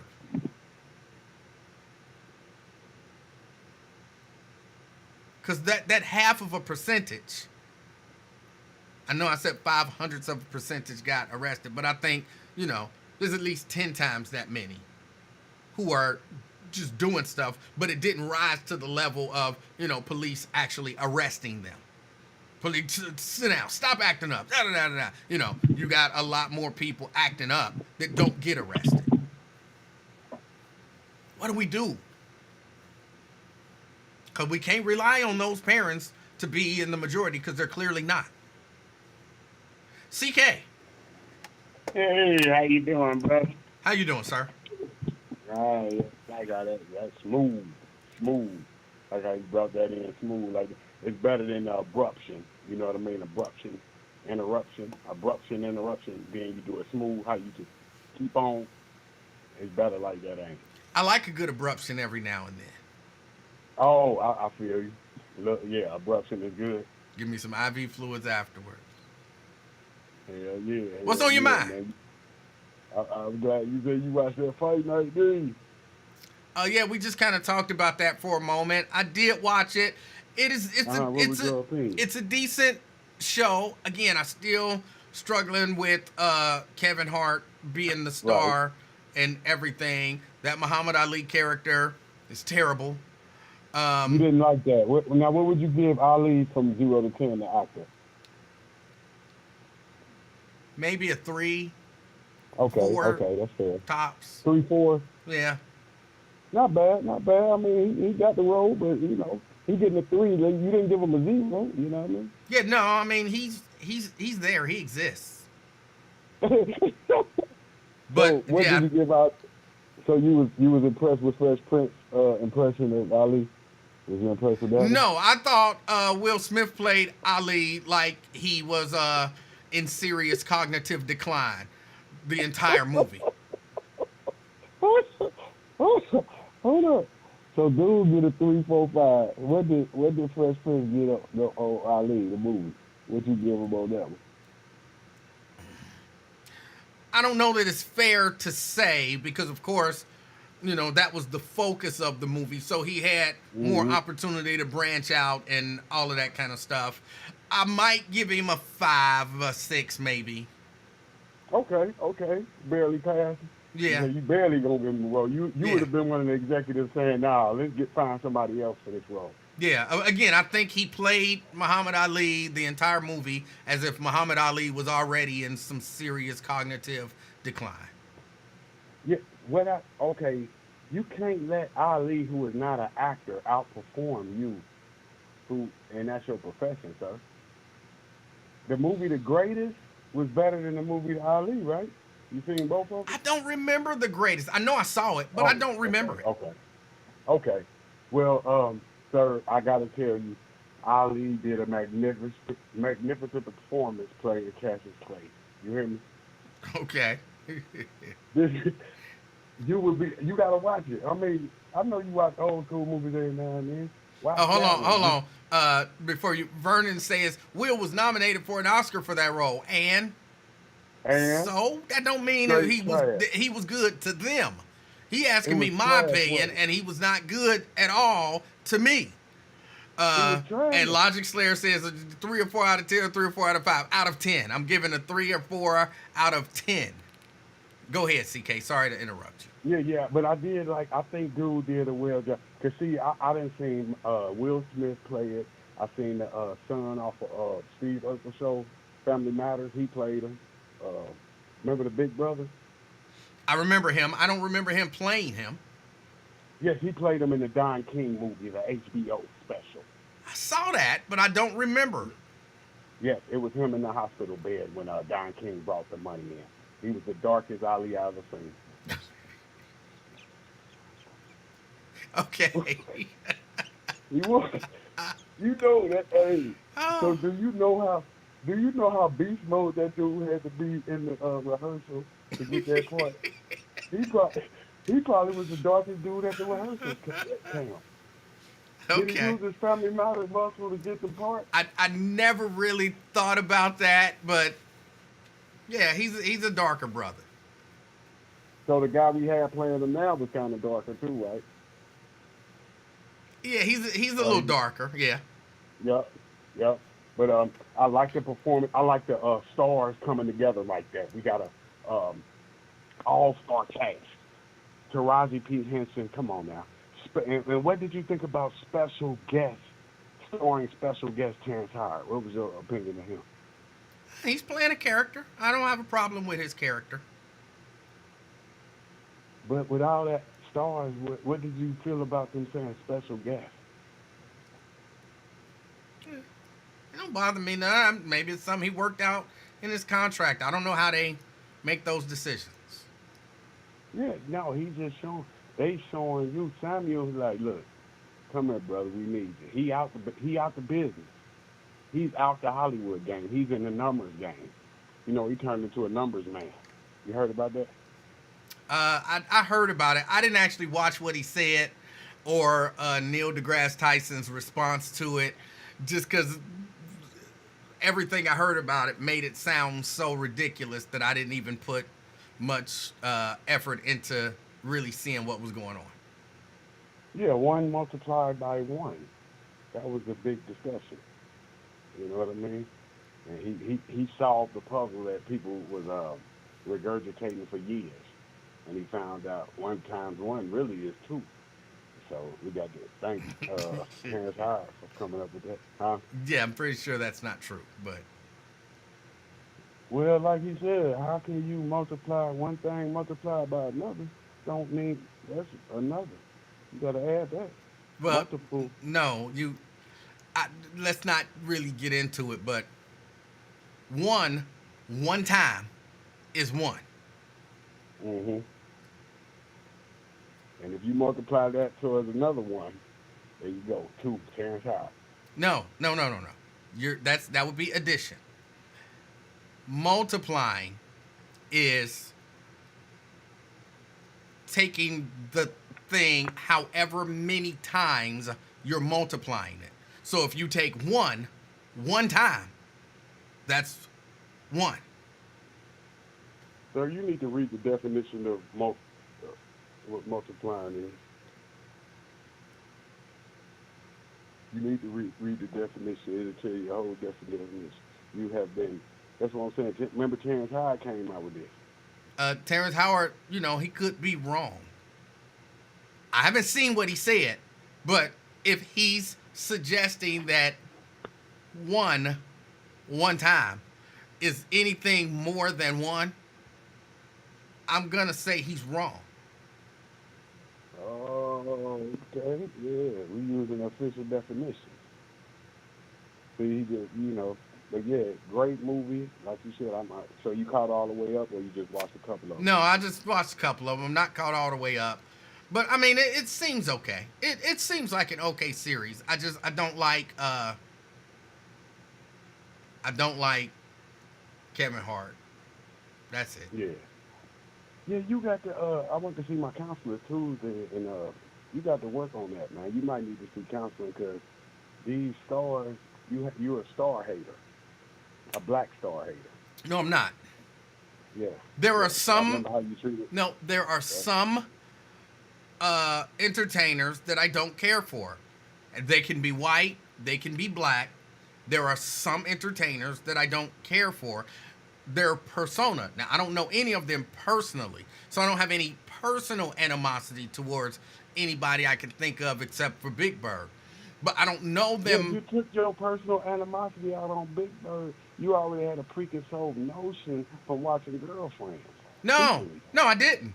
I had no preconceived. I don't take their roles as their actual personality. So if I meet a celebrity, which I've met a few, from my perspective, they're a bit of a blank slate, and you've done nothing to me, I've done nothing to you, and I have no animosity towards you. Like, if I met Kevin Hart face to face, again, I don't like his persona, but I know that, a lot of times that's carefully kind of put together to push out a personality that they want the people to see.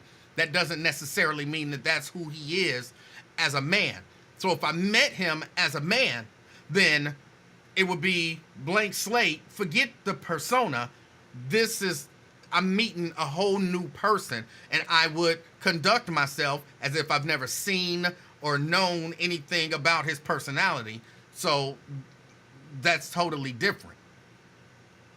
Yeah, we all knew you had a problem when you raised a fuss at LeBron for doing that King Kong poster back when he was a young lad. Yeah, my problem, believe it or not, my problem was not necessarily him posing as the gorilla. My problem was his problem with people having a problem with him posing as the gorilla.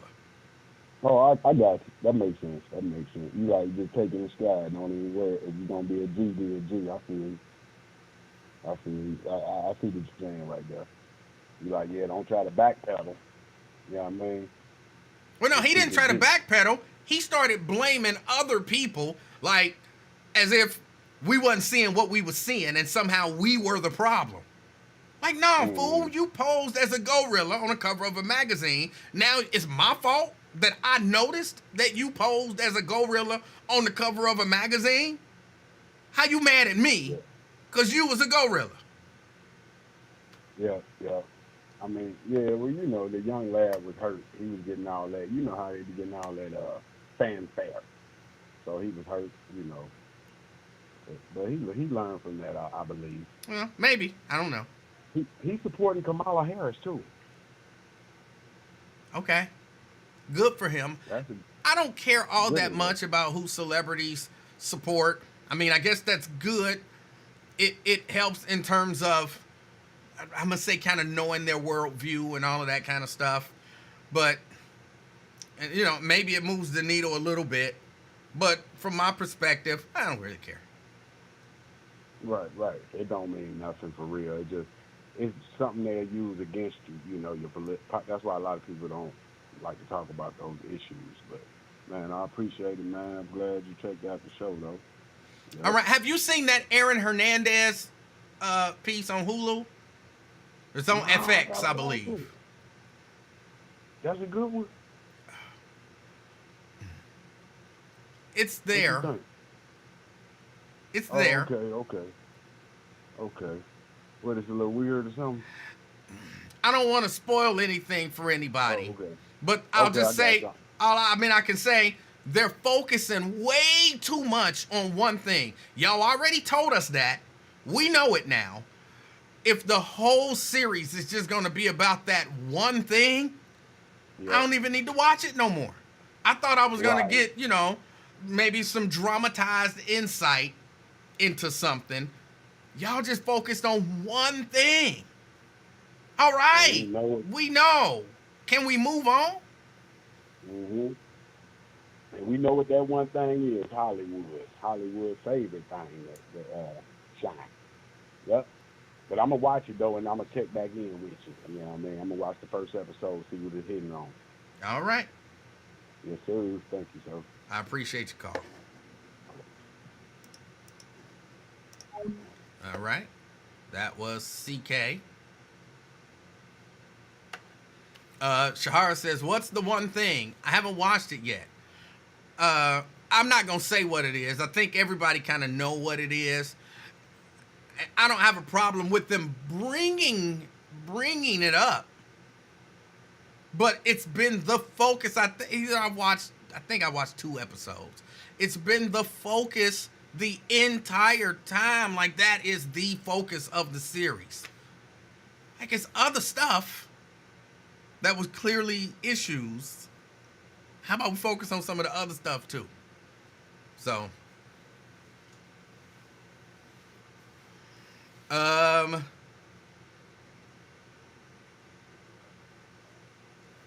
yes, Daryl. And Daryl, that is the entire, from my perspective, that's the entire focus of the show.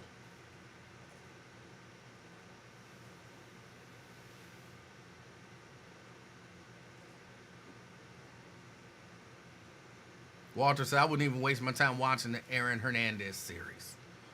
It's just... T. Mikey G said, if you meet Kevin Hart face to face, are you taller or shorter? I don't know. I don't know. How tall is he? I'm 5'5". How tall is Kevin Hart? I don't know.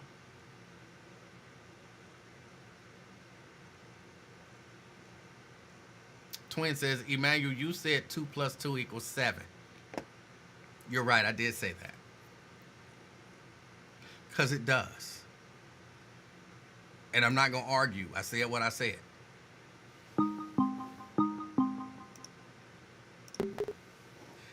Brent. What's going on, E-Man? How you doing? I'm all right. I thought we agreed last time that 2 men can no longer have beef. So there is no beef between you and Lincoln. It's just a conflict. No, I have. There's absolutely. Now he might have an issue with me, but I don't have an issue with him. Yeah, but it's not a beef. It's not. It's a conflict. The whole P. Diddy debauchery. No, it's a conflict. Well, I've talked to a lot of. I've talked to some women, and he definitely don't have beef with nobody. That's what I was told. I'm just. That's what I was told. Oh my goodness. Oh, no. He has issues with me. I don't have issues with him. Oh my goodness! If I was good thing I'm darker than you, or I might be blushing. Oh. Did you hear about the one Mallory dude who looked like he had on some of MC Hammer's old sunglasses that he had to sell when he went bankrupt with the Kango? Well, you may not have seen that on Lincoln Show. But No, I did not. Oh, okay. All right. Well, I won't talk about that then. You can talk about it. I just don't. Well, no, he was against issue 1. Yeah, I heard Lincoln this morning. Again, Yeah. I listened from right around 10 to 10:30, and I heard him this morning saying that yesterday he had guests who were against issue 1. I think he said Dale Mallory was one of them. Yeah, it was Dale Mallory, some dude who Lincoln thought may have been a preacher, and then Mr. Low-Hanging Fruit himself, Freeman McNeil. And just with Freeman McNeil being there and on their side, that automatically put me against. I don't even know the details of issue 1, but if Freeman McNeil, with his silly low-hanging fruit comment that had him so much now against Democrats, is on that side, I got to be on the other, or I got to really consider where my stances are. But I mean, I just kind of briefly glanced through it. I haven't read the 17 pages yet. Again, I will. yeah, But I haven't read the 17 pages yet. But I will say, just kind of on the surface, I don't understand why anybody would be against drawing the districts out of the hands of lobbyists and politicians. But yeah, one thing that, again, just at a glance, that I didn't get is, it seemed to me, again, I'm gonna say this a few times just so people understand that I'm not saying that I have a full understanding of it. So I'm not putting this out as a fact and take my word for it and roll with it, okay? So just from my quick glance at it, it seemed like they might be having an issue figuring out then who is going to draw the lines. How are those people going to be selected and informed to draw lines? So I have to read more into it to see kind of get all the details. But just the idea that we don't want politicians creating all of these screwed up districts to protect their seats sounds like a good idea. yeah. And I know in other states they have a commission that they use in order to draw the districts to make it, more bipartisan and more fair, so these politicians aren't, gerrymandering their districts, so they can say even the craziest, wildest, most outlandish things like the Marjorie Taylor Greens and the Lauren Boeberts and people like that. They can get there and say whatever they want because they know they are not in fear of losing their seat, even if they have a real scandal. Right. But but for even like what down here in Texas, Austin. Austin is a super liberal city. They have a 5 points area down there. They have a 5 points area, but there's a lot of hipsters, or if hipsters are still a thing. But that city should be, you should have at least 3 Democratic representatives based out of Austin and around there.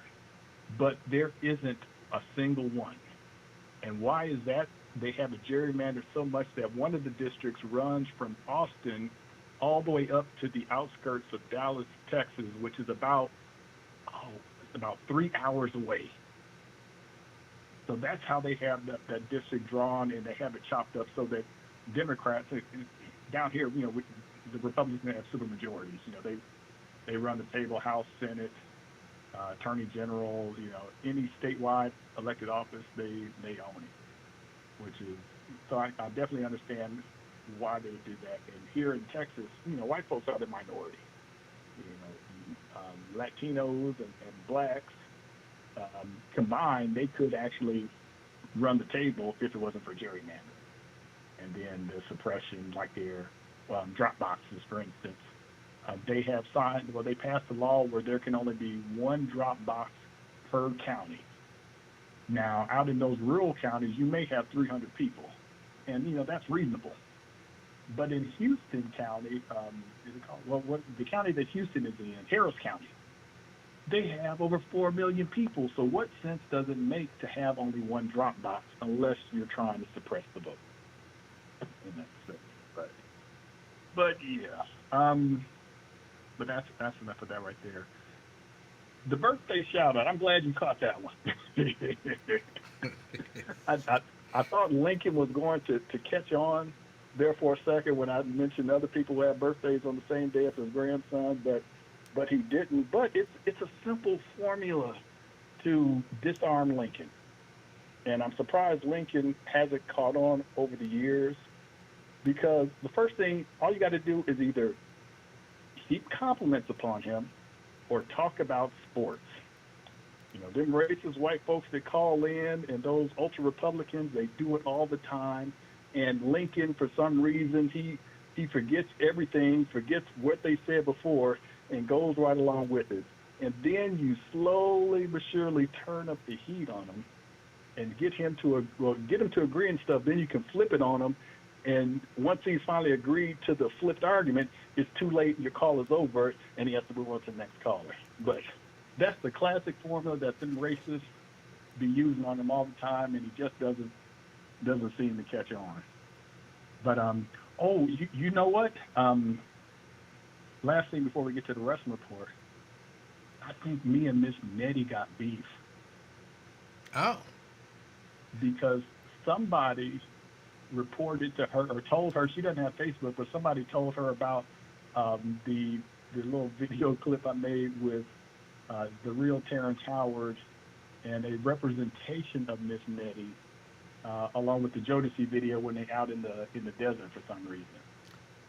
But it apparently, just from hearing about it, pissed her off so much, and she expressed that on Lincoln's show that I actually brought down the video, took it down, because that was not my intent, but in offending people, the intent doesn't matter, so it's no problem.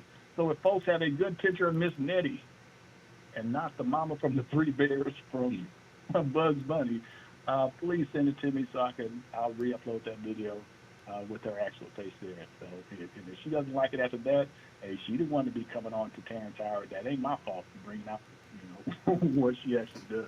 Well, I missed the whole video. I did, again, I listened from 10 to 10:30 today, and I heard him mention something about Nettie. I didn't know what the whole deal was because they didn't say it, very much. He didn't get into much detail about it. So, okay. Yeah, because I did one with you with the the stale ginger snaps, and I did one with Lincoln with a whole cabinet full of brown liquor. And I was like, hold up, Terrence is younger. Terrence is around our age, so I got to give him a better reference than some little boy preacher screaming, yeah. So, yeah, I found that little snippet and ran with it. But all right. But oh well. But it is time for the wrestling report. All right, and I missed Monday. I missed Monday too. Only thing I know, and I guess this is a spoiler alert, is that whichever one of the Usos, either Jay or Jimmy, I don't know them apart. The blue one, I don't either. Won the Intercontinental title. Yes, Yeet Uso, we'll call him. Yes. Because the other Uso, he still is nowhere to be found. Right. But I haven't seen the match either. I just saw, I forgot, I was on some of the other social media sites and they were talking about the Black Wrestling page. But yeah, so I need to go back and watch that. But once they said that was the main event, I had an inkling that he was actually going to win the match, and I'm glad he did. And Braun Breaker, some folks are mad that he lost and everything, but they are already setting him up to be a future world champion. So him losing the Intercontinental belt is really no big deal. They say they're about to turn him. The rumor is they're about to turn him face. So yeah, it's reasonable. Yeah, folks tend to be better as heels. Well, his personality seems like he'd be better as a heel than a face, but you just got to get him with the right heel to turn him babyface. So maybe they'll turn. They won't turn, but maybe they'll put him up against what's the New Zealand dude or the Australian dude that gave the 5 splashes off the top rope. I can't even think of his name. Big Bronson Reed. Oh. So maybe they'll have Bronson Reed, destroy him a few times, and that'll turn him enough in order to be a good babyface. But he has to come in and try and save someone in order to then get beat down to come back as a face. So maybe they'll do something like that. Yeah, I don't remember how they turned, because initially Goldberg was a heel, and eventually they turned him face, and of course that was the biggest thing ever. So are you talking about WCW Goldberg? Yeah. No, he just came in. His first match was against Hugh Morris. And he just came in and won that match out of nowhere. He was a heel though. He was a heel.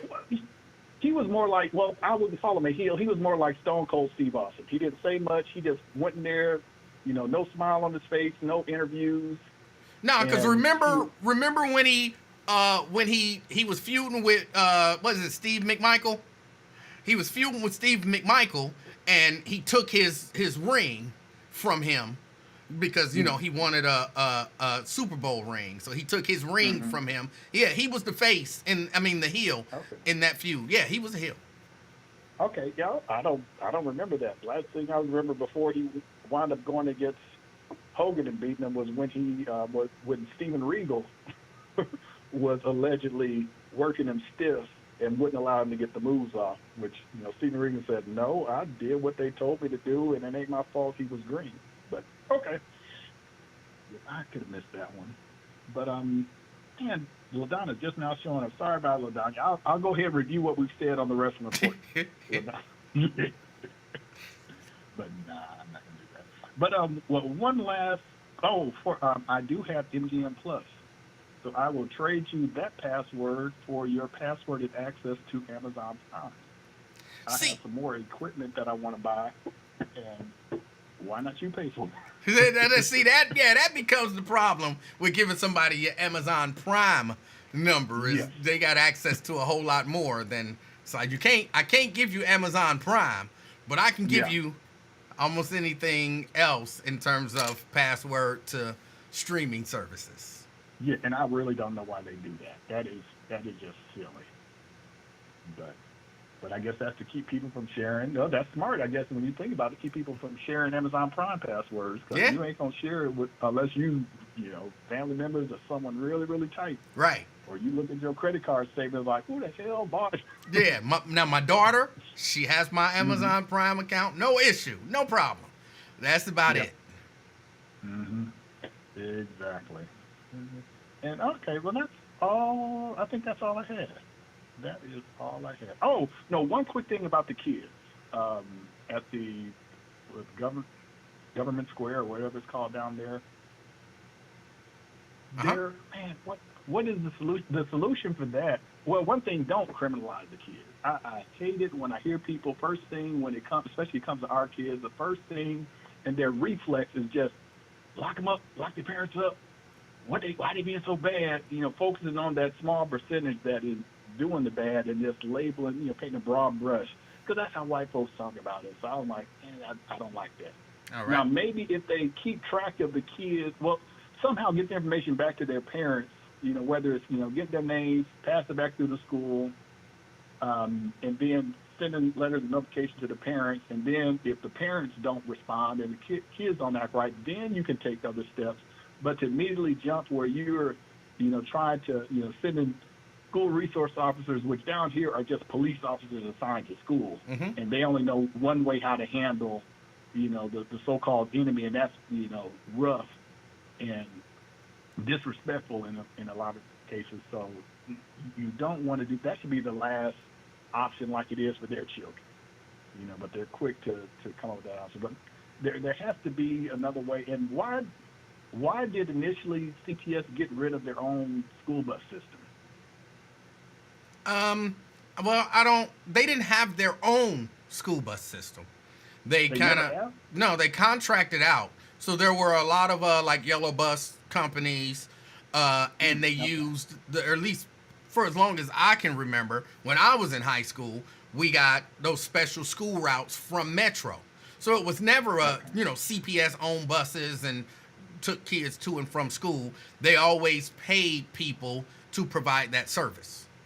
Okay, so was the bus that you rode a little bit shorter than the rest of the buses? No, it was a little bit longer.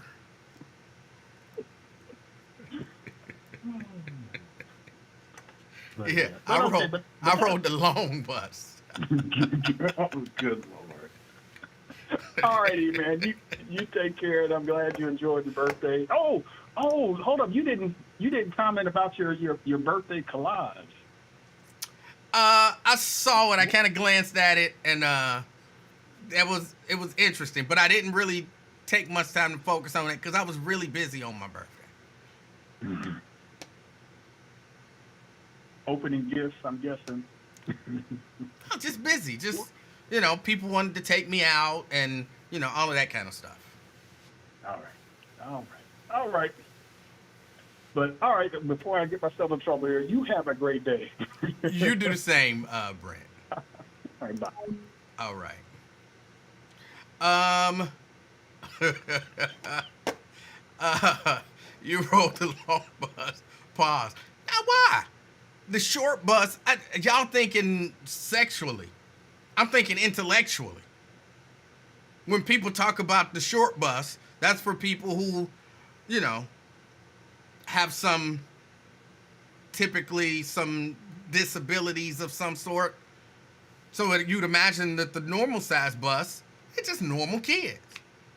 The bus for those of us who are a little more advanced would then be the long bus. Get y'all heads out the gutter. Come on. Get your heads out the gutter.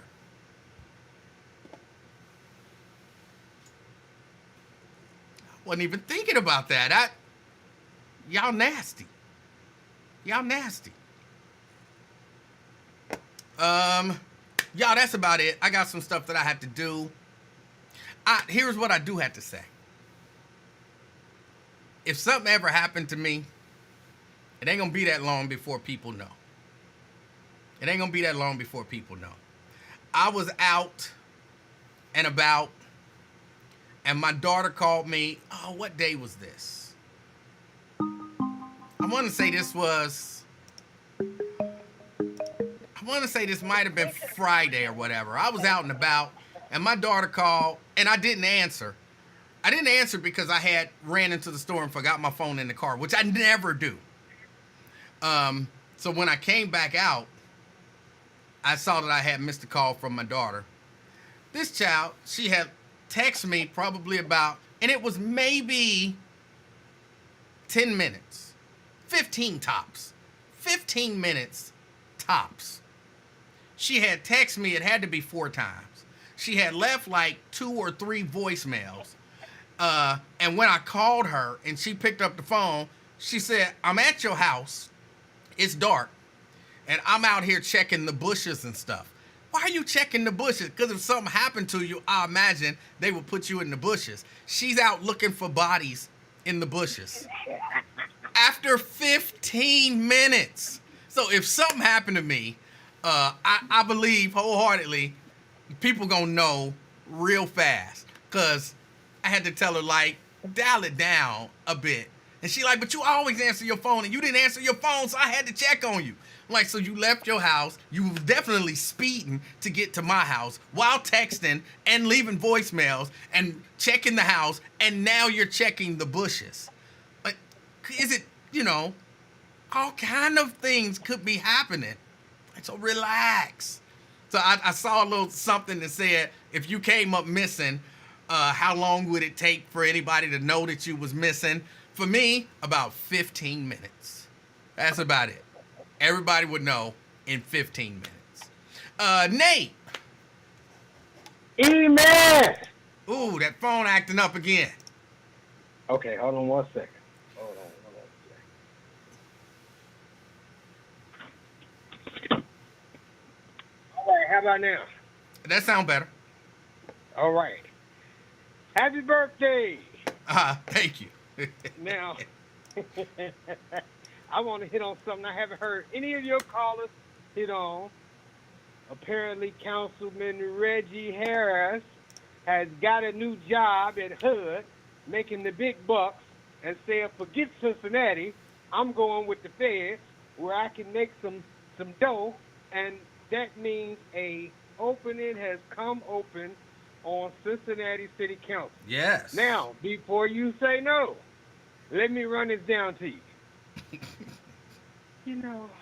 People go to school, they study political science, they work their way through the fields, maybe they work at a radio station, make all kind of connections, meet Diana Ross's daughter and all kind of celebrities, all kind of folk with money, all kind of politicians.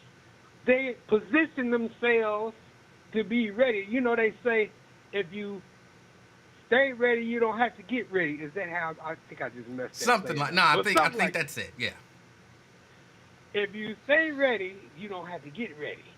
So when something like a councilman's job opens up and somebody is connected, got friends in the party, got friends who got money, got friends who can help them win, and of course got a big brother who's going to be on their side and help them get over the finish line, why would you not take advantage of God opening the gates of, not heaven, but the gates of City Hall and saying, come on in?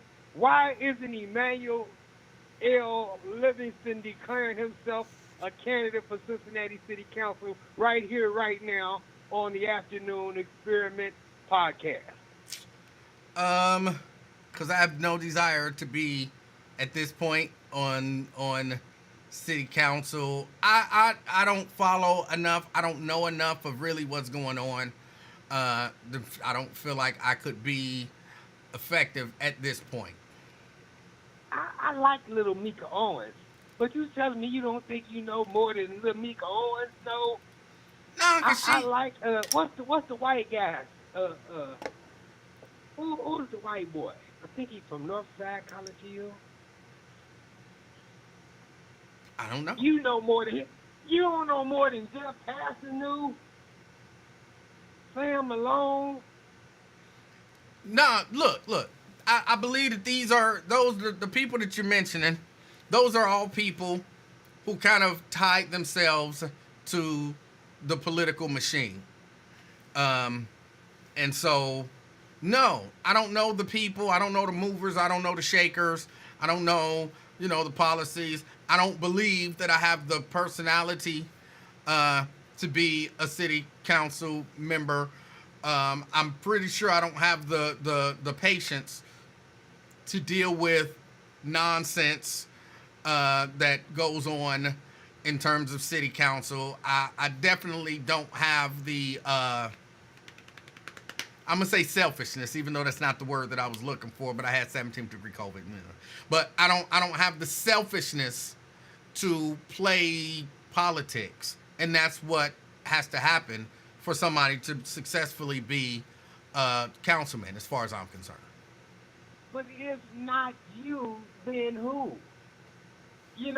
Everybody always say, "Oh, not me," but they know kind of what it takes. They know who would be effective. I know who who would. I can tell you somebody. Stefan Pryor. Oh my God! Are you being for real? No, I am. I'm being for real. You know what? I'm a big Stefan Pryor booster. For real. I joke a lot. But I believe the brother could do a good. I believe we need some street people, and I don't mean that in a derogatory way. But I think we need some street people. That's why I liked Kelly Prather, even though a lot of people hated on her from day one. But here's my thing with Stefan. It comes out with issue 1, which I wanted to talk about, and maybe this will be a good transition into it. Now, me and Stefan had a back and forth the other day about issue 1. Stefan Pryor, after we had been discussing this for only a few minutes, he went into insults, and he went into comedy, and he went into mixing up the issues. He couldn't stay focused on the fact that this is a statewide issue about changing the Constitution and debating the merits of whether or not the system was good or bad, and what made him think that it might be bad.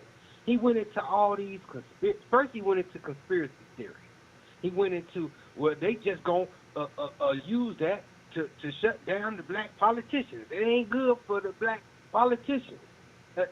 No evidence, no logic, no reason for that. Just that's how they always do. See. Then he went into Gwen McFarland, and I didn't swear no secrecy to this conversation, by the way. So I ain't all day.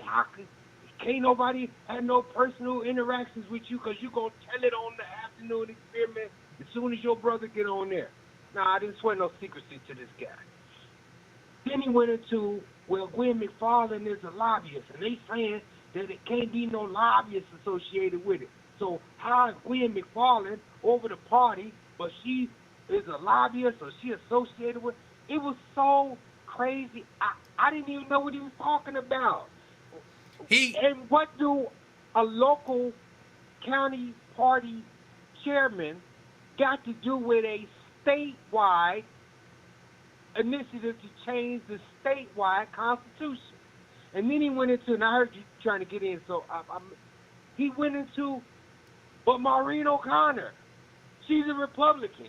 She's associated with this. And I'm like, well, DeWine and the Republicans are against it. So wouldn't that sort of X out or neutralize that? What? And he couldn't make a point why that should matter, that Maureen O'Connor, the former Chief Justice of the Ohio Supreme Court, was involved with it. He couldn't explain why that should be a red flag, why that was problematic. But hold on. But I like his instincts, right? His instincts is to look for corruption and not side with corruption. Now he would need a team to be able to steer him, along with those instincts, give him a little more information and steer him. But I like his instincts. I like his instinct too. But if you gonna come out publicly, I was thinking about, and I hope you don't mind me sharing this. I was thinking about running for state rep, probably about 4 years ago. So I called my friend, and I think I'm fair to call him a friend, even though he haven't had me over for the Sunday dinners or the family gatherings. But I called Mark Mallory, former Mayor Mark Mallory. I said, hey, man, thinking about running for state rep, and I just want to bounce it off of you. Since you have been a state rep, what you think about it? Do you think I'd be able to, raise the money? Did I be able to run and win? Could I count on your support? Could I count on, you think I'd be able to count on support from the locals? Go back to hometown and count on the locals for financial support and for, other support. Could y'all maybe open some doors for me? Maybe could you help me get in with the Ohio Legislative Black Caucus? What pitfalls? I'm asking him for advice. What pitfalls would you advise me to avoid? And I just basically explained my situation and asked for his guidance. And one of the things he gave me a whole bunch of free advice. And one of the things he said was, Nate, I've always liked that you look at an issue, you go do your homework, you research it, you come up with a position, you make your position known, you make it clear, and then you're not unwilling, you're not so stubborn that you won't accept new facts and be willing to change your position on issues. And so he said that is what we should be looking for when we're looking for a public official. Here's my thing with Stefan, just to use this as an example. Stefan has, I believe, good instincts too. I think it's good to be skeptical. What I don't see Stefan doing is he had read, I think, maybe one article, and he kept referring to some report that had been, I believe, on Channel 5, because he referenced a couple of times. I didn't see no black people in that report. Stefan, this is a statewide issue. You are focused on one TV, quick, how long could a TV interview be? At most, a couple of minutes. You're focused on one TV interview, and you use that. You haven't gone back. You haven't read. Clearly, he had not read through the writing on issue one, like you just said earlier that you were going to do, which is why, again, I say, and Emanuel Livingston is somebody who I know I could trust to, before he get to voting on all the motions and ordinances and whatnot, that he would read it, he would be informed. And so my thing is I don't think Stefan informs himself. I don't think he does the level of homework that's necessary for you to be a good public official.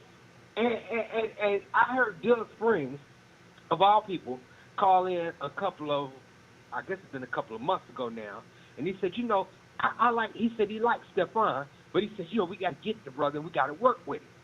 This is one of the things. Nobody apparently is working with Stefan. And so he just takes a little soundbite here, a little soundbite there, and then he just runs with it. Comes up with a stance position. I'm strongly opposed to issue one, and runs off all these conspiracy theories, all this baked stuff, and then that's not good. Now, it's one thing if you is the guy who stocked milk in the case at Kroger. You can be just sort of Looney Tunes and easily led and misled, dealing in conspiracy theories and all kind of crazy talk. It's another thing if you really want to do good by your people. You can't do good by your people if you don't do the things that I just talked about. So what do you say about that? Instincts versus preparedness, I guess I would call it. I agree. But I believe instincts are important. Now, okay, if I'm being completely honest, I don't know that Stefan is ready for a seat on city council. Really, because of some of the stuff that you said. And, he needs to work on his ability to effectively communicate. But in terms of who would be a good person, I'm not sure. I don't know. Who? And this ain't no class thing, because I could hear myself talking, and I try to put myself in the. If you was on the listening end hearing you say that, you might say, well, you elitist. How dare you? You know what I'm saying? Is this the Walnut Hills or University of Cincinnati or whatever, coming at you? No, it's not, because I say the same. This is partly why I'm so against Donald Trump. I was listening to Trump earlier today. I'm trying to figure out how to do these videos and edit them, so I want to be able to do some of these response videos. And so I'm looking over these videos from Trump.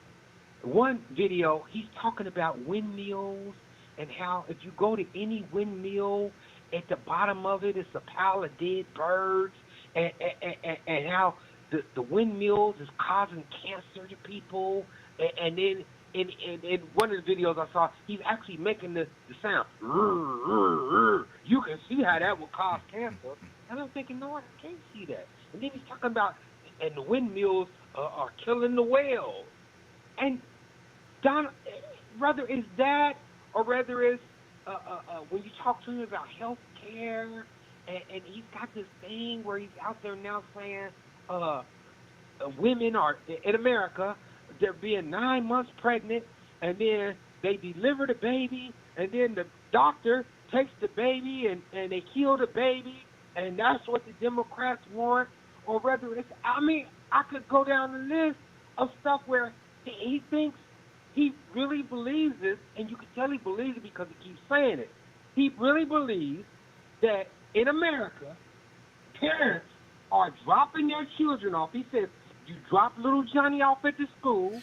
When you come back to pick little Johnny up, he's had a sex change operation. But hold on, let me say, I believe that some of that stuff he believes. I believe that some of that stuff. You believe kids are having sex change operations in school? But I believe that he believes some of the stuff he says. And I believe that I thought you were saying you believe some of the stuff he says. No. He believes some of the stuff that he says. Some of the other stuff that he says, he don't believe that stuff. He just, he know how to push buttons of some of the idiots. I'm not saying that everybody that follows him is an idiot, but he knows how to push the buttons of the idiots that follow him. So he know if he say you send your kid to school, a boy, and then they come home and they're a girl, there are some idiots who's just gonna believe that. And he don't believe that. But I think stuff like that he says to shore up the idiot support. Right. And so I just think Stefan's got too much Donald Trump in him. And that ain't about partisan. I ain't saying Stefan's a Republican. I'm just saying sometimes when you get out here with this conspiracy stuff, it can stop you from using the rational side of your brain because you convince yourself everybody's lying. I can't. It's nothing I can trust. So you start trusting only the stuff that you want to trust. So unless somebody else is talking crazy, then I don't believe nobody. And so that's a problem. Anyway, so Yeah, but hold on. that Can I was my tell you first what topic. position I would love to have with relation to the city? I want to be on the Citizens Review Board. Really? That's what I would like to do that. Because I genuinely don't believe that people look at issues when it comes to police use of force and all of that kind of stuff correctly. I believe they give, and I know there's some, you have to look at issues from the perspective of the police at that time, whatnot. But I don't think that they do that fairly. But that's what I'm saying. I know that will never happen. But Why? Who says? well, because law enforcement perceives someone with my position that you should be able to, when a police is wrong, say they wrong. When a police is right, say they right. And, they look at that as being anti-police.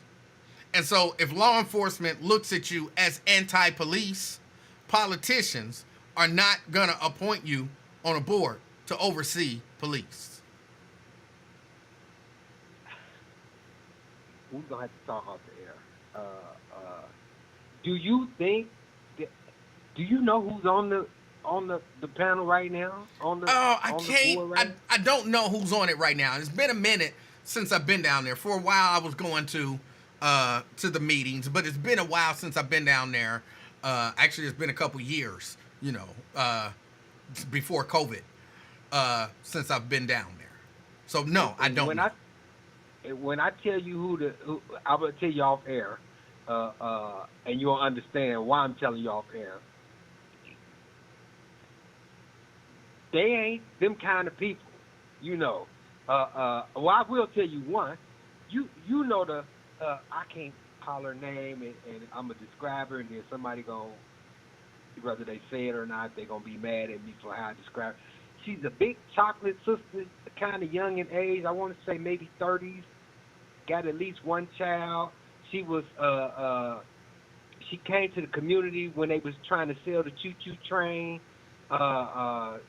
You kind of got mad. I know. I don't know her name, but I know who you're talking about. You know exactly what. Okay. Yeah, because she said I ain't gonna get it. What did she say? I ain't gonna get in the name calling, or I don't do emotions. I do facts or something like that. She said. You said. So she said it was emotional or something, whatever it was. Anyway, but there's some real normal people down there, at least a couple of them, and I don't know, we might could make that happen.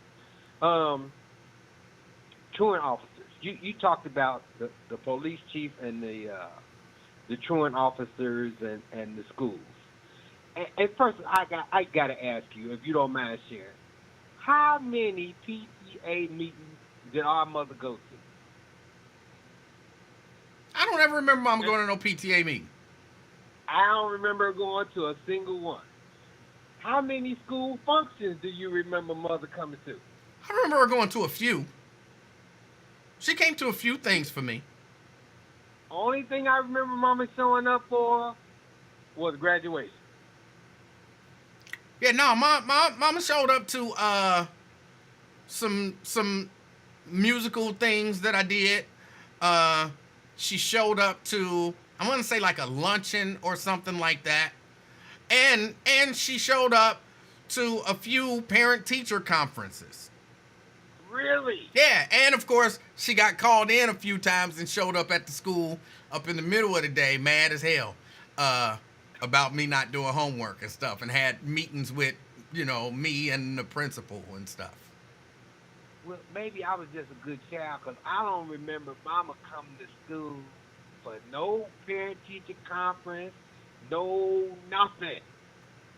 And I'm talking like first grade all the way through 12th grade. Even when we was back at Clifton School and singing in the choir, I don't remember Mama coming to them things. I think she was at work. They was in the afternoon. She worked second shift. Now look, I'm not saying she came to. If I had to count it, and I'm talking about when we were at Clifton, she came to. I can think of at least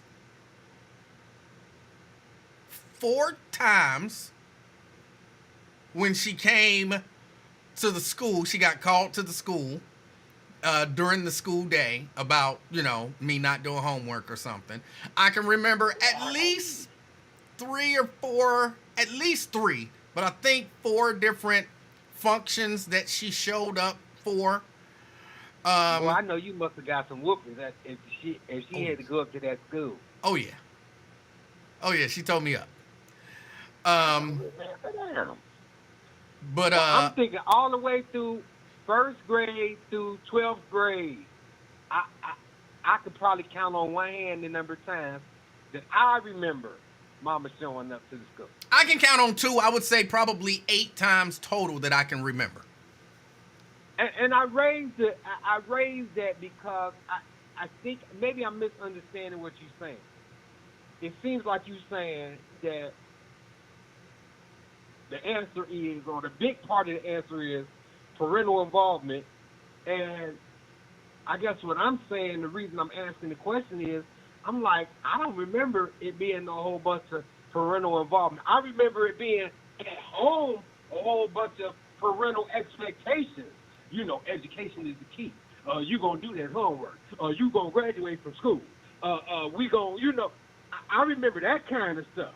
I can remember looking at report cards and even if it was A's and B's, being told, you need to bring them B's up to A's because I don't see why you can't do this. I remember that kind of stuff. But as far as involvement, like involvement being going up to the school and being in the school and like what I think I'm hearing other people saying. But I'm see, like, my personal experience is that you don't need that. But no. But hear what I'm saying. From my perspective, when I'm talking about, okay, you got A's and B's. Mama nor daddy needed to be at the school. Like you said, they was at home telling you gonna do this homework, you gonna do this, you gonna do that, you gonna achieve, you gonna graduate. Like, not graduating was never even discussed or an option. Like, it was just understood that this is your bare minimum. So absolutely, that's different though. When you have that, I'm talking about problem children who are not going to school, are not getting good grades, are being problems at school, getting into fights or being exceptionally disruptive or whatever. Those parents need to get involved. That's what I'm saying. And they're not, and a lot of them are not gonna, because that's what needs to happen to even have a chance at fixing the problem. Me not doing homework, if mama would have just been like, so what? He don't do homework.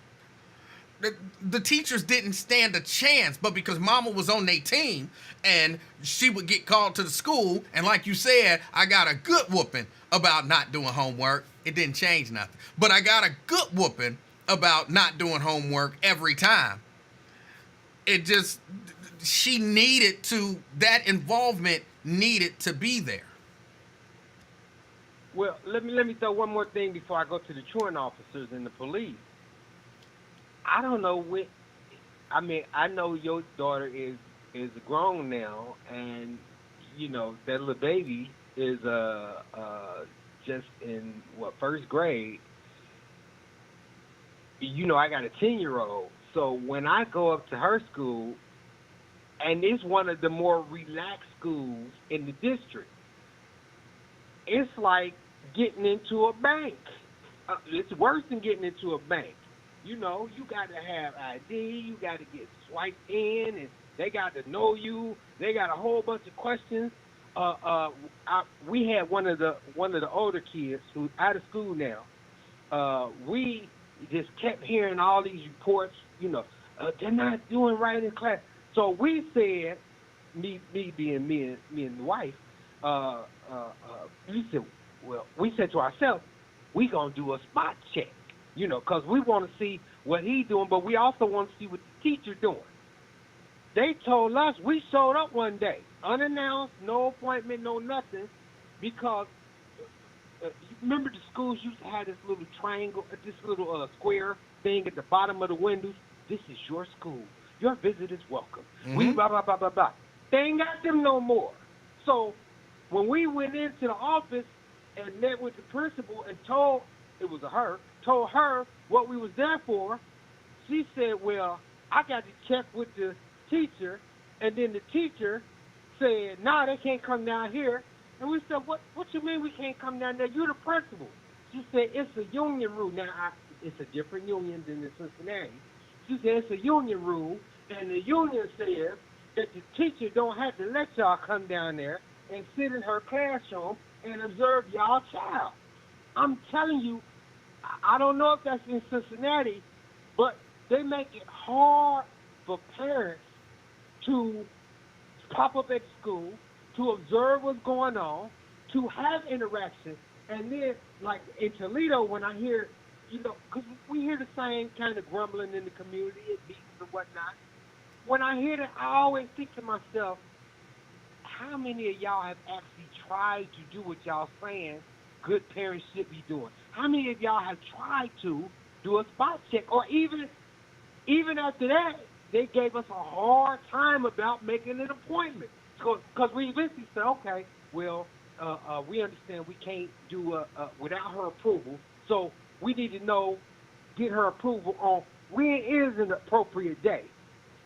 I want to say it was weeks later before she said that we had her permission to come monitor that class. You can't give mixed messages saying, your visit is welcome, we want you in the schools, blah, blah, blah, blah, blah, blah, blah. And then when the parents get there, the doors is locked, you got to go through security. I understand some of these schools got metal detectors you got to go through.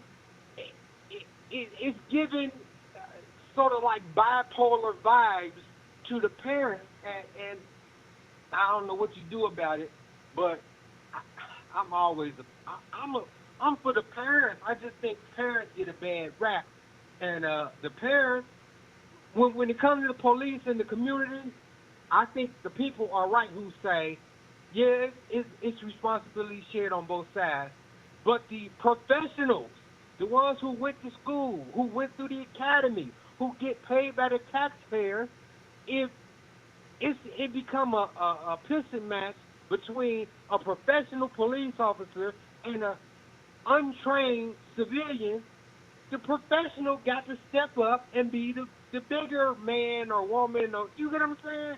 Yeah. I don't see people having that same thing with the teachers. If you are paid pretty good money, they say teachers deserve more, I agree.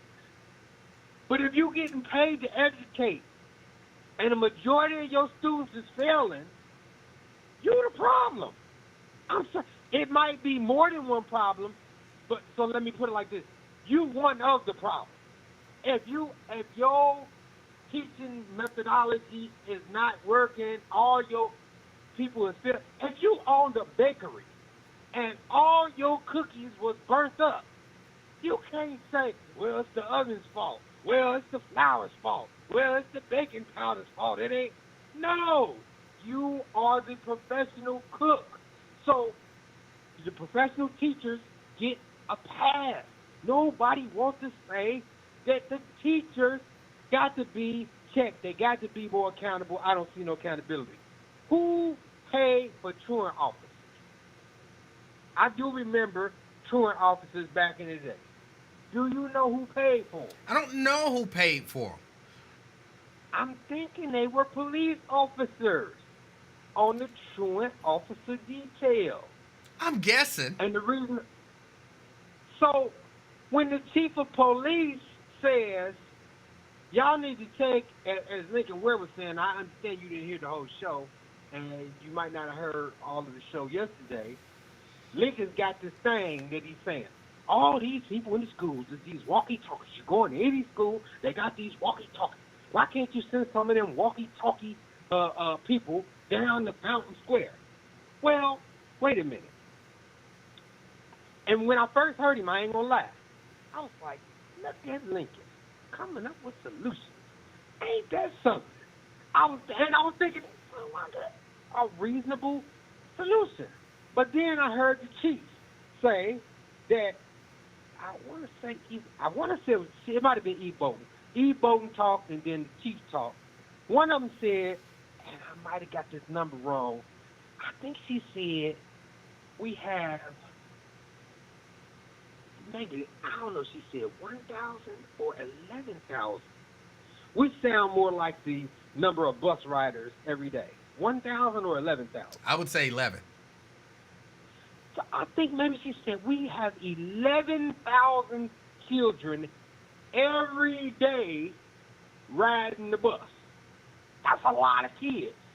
She said, and from the start of the school year to now, according to, she said, Hamilton County Transportation Committee or something, there had been, I believe she said, 40 arrests of young people. So 11,000 every day, multiplied by however many days in the school year, and out of all those trips, all those thousands and thousands of kids, and all thousands and thousands of trips, you have 40 total arrests. Now, that don't mean they maybe didn't have a fight and didn't get caught, or maybe you didn't go to a store after school and steal some chewing gum, or whatever it is that y'all saying that the young people is doing. Go downtown, have a fist fight. But 40 of them got caught and got arrested. Now, all 40 of them wasn't from Cincinnati Public Schools. She said 20 of them was from Cincinnati Public, 20 of them was from somewhere else. But the chief of police only saying, Cincinnati, y'all need to send some security down here. Now, again, I'm back and forth because I also know whenever I go to the hospital or I know Toledo Public Schools got their own police force. And they got their own police cars. I know the University of Toledo got their own police force. Their own police cars, their own police headquarters, their own police chief. So Cincinnati probably has their own police force. I don't think those are the people in the schools that Lincoln talking about with the walkie-talkie. But if they do indeed have their own police force, I guess that's who the chief is saying we need to send y'all, and Iris Rosen are saying y'all need to send some of them down here to stand with us. Now, I thought Iris was volunteering, and I thought she was doing it for free. And I don't know. You know, anytime money get involved, people start switching up and they motors start changing. But let's say that everybody got the best of motives. This ain't about a money grab for somebody or whatever. Why would, if Cincinnati only had half the arrests, why would you only go to them and ask them to send security to help patrol all these other kids. Why ain't you going to them other schools? So, if I was in the Cincinnati Public School District and I was paying taxes, I would have a problem with that. Then the second thing is, so are these Cincinnati Public School police officers gonna have the authority to step to a St. X or a Moeller or Well, let me say my Don understanding. High School? My understanding, and I could be wrong. It's just my understanding. CPS, Cincinnati Public Schools, does not have no police department, and they do. Their resource officers are Cincinnati police officers who work in the schools, so they don't have a police force to send downtown. And so my best guess is she's saying maybe send some administrators or some counselors or something down there, because or she's saying, which is what I feel like what she was saying, send us some money. Y'all need to send the police department more money, because what we're doing is we're using money, our overtime budget, to pay police officers to be downtown to watch Government Square. And So it's a shakedown. that's what it feels like, yes. I feel like hearing you, if you're right, I'm on E. Bolton's side all of a sudden, because you got to patrol that anyway. Let's be real. We know the business. You got to patrol that area because the business community demands that you keep it safe down there for all their workers. Yep. The ones they calling back to the offices. So, to go down there and say, hey, why don't you go to them? Okay, you got Procter & Gamble, you done called your workers back to the office. We understand that you got however many thousands of people working down here. You send us some security. Of course, Procter & Gamble would say, get on out of here. And they would probably get her fired. call the mayor. Can you believe this girl came over here talking to us about what we better do how we better allocate our resources? You better fire her. I don't know. I'm exaggerating just a little bit, but so I don't know. It pains me to hear this stuff. There should be some supervision, but the question becomes, where do the money come from? And then let's say E. Bolton and say, okay, I tell you what, we're gonna put this in the budget, which we already know is stretched, according to why they fired that black superintendent. So they say the budget's stretched. So guess what? We only got a couple of ways to raise some money, including guess what, we about to put a levy on here. I would call it the Cincinnati Police Supplemental School Levy, and you know what I'm saying? Yeah. We going to let's go to the homeowners and see what they got to say about this Cincinnati Police Department, and I'm sure there would be an uproar, because the people gonna say, nah, wait a minute, we already paying taxes for that police department. We not gonna pay no extra taxes for no police force to just go downtown and patrol the downtown streets. And then, I don't know if you answered this. If you did, I missed it. Are these, let's say they do send I don't know where in the curriculum, college curriculum, when you go to be a teacher, where it teach you about how to patrol downtown streets. I don't know. I can hear Iris now. They're not following the collaborative agreement. Well, they're not trained to follow the collaborative agreement. But anyway, let's say they did do it. Are they authorized to step to zone community students? Or when they step to hey, y'all down here fighting. We ain't in Cincinnati Public Schools. Well, that's all right. Turn around, put your hands behind your back, or whatever it is that they expect them to do. And they say F you or step off or lead to a confrontation. It just seems like that, even though I admit, when I first heard it, I was thinking, at least they're trying to come up with a solution.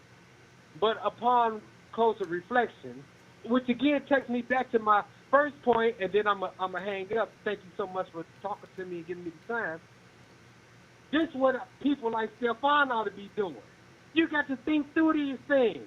You got to talk to them, you know. And so I just think me and you have in this just, 30-minute, 43-minute conversation, we've talked through an issue. I haven't heard Stefan, Dale Mallory, the other guy that they brought down here, they haven't thought through Freeman McNeil. They haven't thought through this stuff. They haven't talked it through. They just, we mad. It came out. Nobody called us. Dale Mallory said, I used to be either the vice president or the first vice president, second vice president, something over the Ohio Legislative Black Caucus. And nobody called me to ask what I think about issue 1. And then the other guy said, I was in the state legislature, I think he said for 15 years or some amount of time. Neither one of them said, and I lost. And Dale Mallory lost to a white boy. And I understand. When you lose, it hurts. You know, Dale felt like I got a good family name. Even though I had that little run-in where I took them tickets to the Bengals game and I had to admit guilty to a crime because I didn't report them tickets, and they had me up there in the fancy booths, eating caviar and steak and shrimp and lobster and all that other stuff that they got up there. I didn't report it, and so I left in disgrace. But I'm black, and we're a forgiving race, and people should have done forgave me for that. And my colleagues in the Ohio Legislative Black Caucus should be calling me and getting my advice before they go put this statewide initiative. Man, ain't nobody calling you, Dale. Ain't nobody calling that other guy. Y'all ex-legislators. You know what I'm saying? It's just, it had the Travis Smiley, Cornel West vibe to it. You know, Obama didn't invite us to Again, the state dinner. I didn't hear it, so I don't know. But I can understand if you felt like, you know what I'm saying, you was a big deal in the political circles and something big is going on. You feel like like you said, I was a big deal for a long time, and I got a big name that's been a big deal for a long time. We should have at least been consulted. People feel that way. You don't think Charlie Lucan would feel that way if something go down in Cincinnati and he ain't consulted?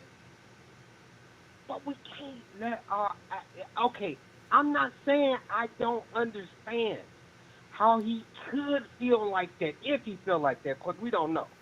But I'm not saying I don't understand. I'm saying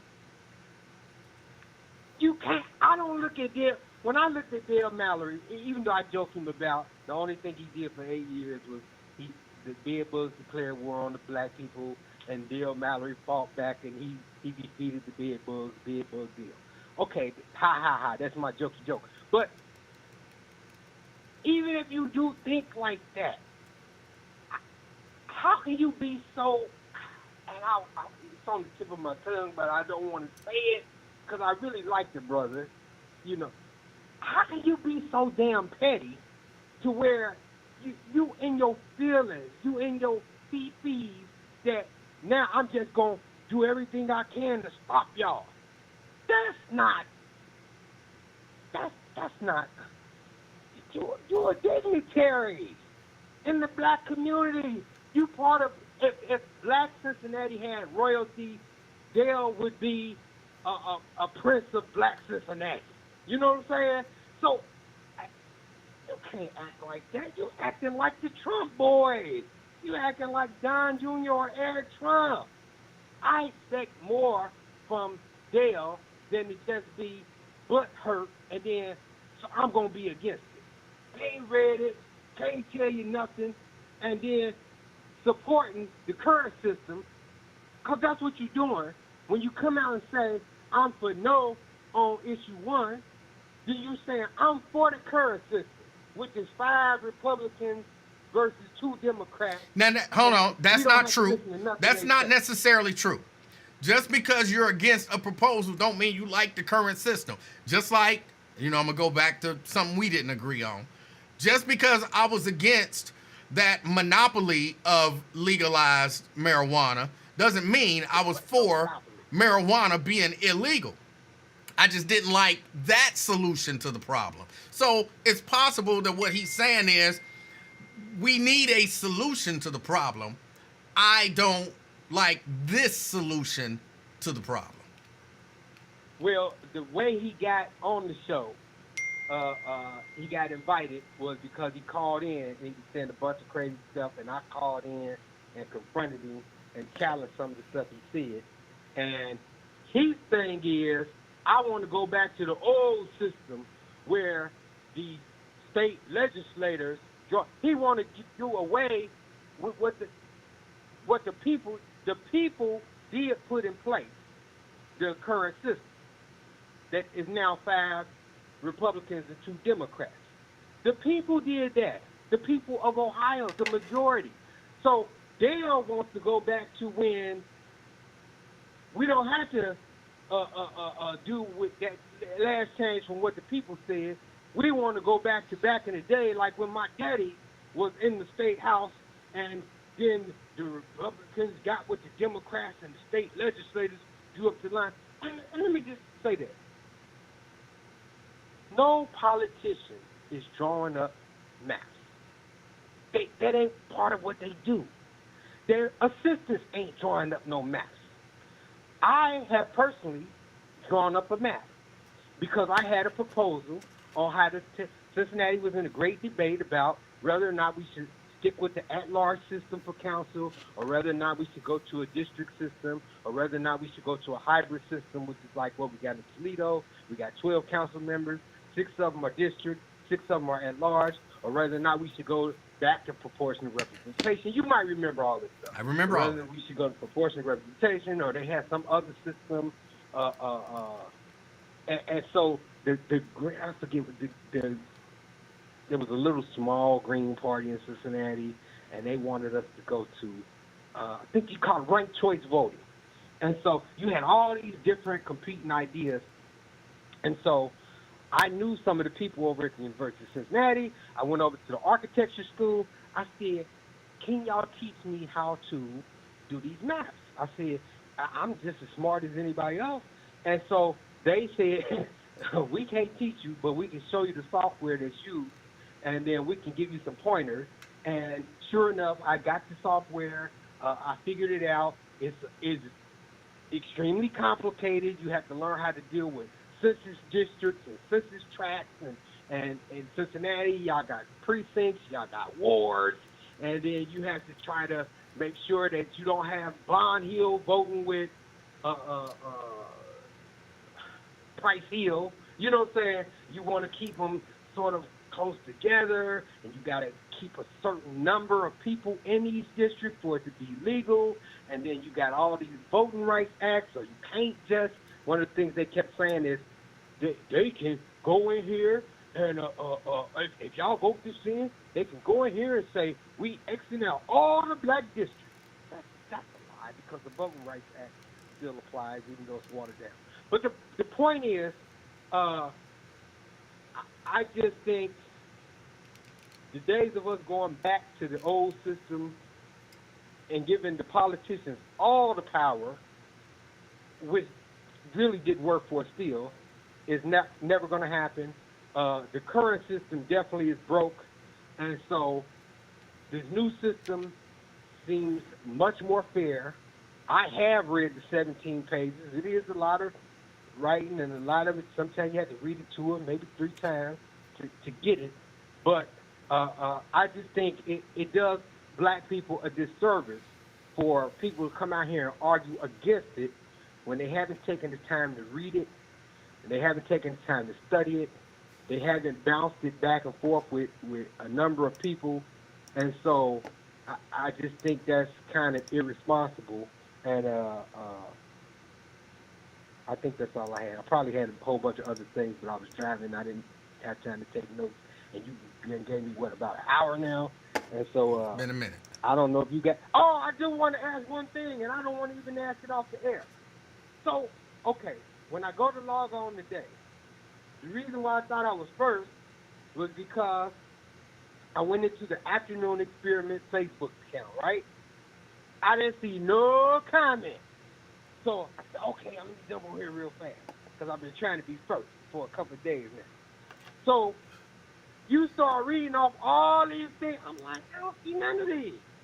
So then I come out of that account. I go into Emanuel Livingston on Facebook.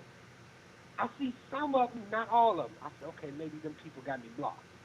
So after a while, something happened with Emanuel Livingston. I couldn't even get back into it. It kept taking me like to the beginning of the show, but it was showing in a big red block live.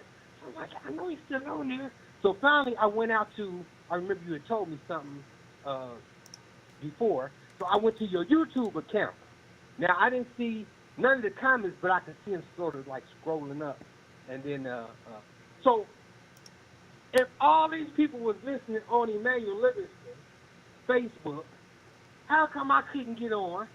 What's going on with that? Well, here, apparently something happened. People out after a certain number? No. Apparently something happened today, and it happened while I was on the air. And from time to time, Restream, I have to go in and maybe read why it does it. But periodically, Restream makes you re-log into all of your accounts. And for whatever reason, they're not like all at the same time. So somewhere into the show, that time came up. And so it basically kicked me out of the Afternoon Experiment page. So I have to go and log back in to the Afternoon Experiment page on Restream, which is difficult for me to do while I'm live. Right. But the people were still chatting it up on the Emanuel Livingston. Somehow they was all seeing each other's comments, but I wasn't, and I couldn't get back into Emanuel Livingston. Well, now, were you done with your answer, or? No, that's it. The Emanuel Livingston page should be up and working just fine. The Afternoon Experiment page was the one I believe that I had issues logging in, and I'll have to do that once I go off the air. I'm done being nice to Twin. I did think of one more thing, but I ain't going to get into it. I'm just going to brief you. I'm tired of being nice to Twin. I think he's saying a bunch of stupid stuff, and I think we playing with him too much, and I think he ought to cut it out, and I think some people ought to be mean to him, and that's what I'm going to do the next couple of weeks until the election, because I think what that brother's doing is wrong. I think it's dangerous, and I don't like it. So that's all I got, man. All right. We'll talk to you. All right. Y'all, I know y'all know. I got to get out of here. I do have some stuff that I have to do. And, of course, as y'all heard, I've gotten a few messages that I have to go and address. I appreciate y'all. Oh, Jerica says she wants fireworks. There you go. But I do have to get out of here. I want everybody to enjoy the rest of your day. And I was going to say get out and enjoy the weather. It's not amazing weather, but it's not bad. So if you feel like getting out and enjoying the weather, do that. But as always, the main thing that I want y'all to do, as you are out and about today, be the reason that somebody smiles. And I don't even really know how to say it. Beware of the happening. Today is happening day. Beware of the happening, or happy happening, or merry happening, or whatever. But we got a few more hours. Something is going to happen, or something has already happened, or whatever. I don't really know. Just be aware of the happening. And again, be the reason that somebody smiles. Till next time, I'm out, y'all. Peace.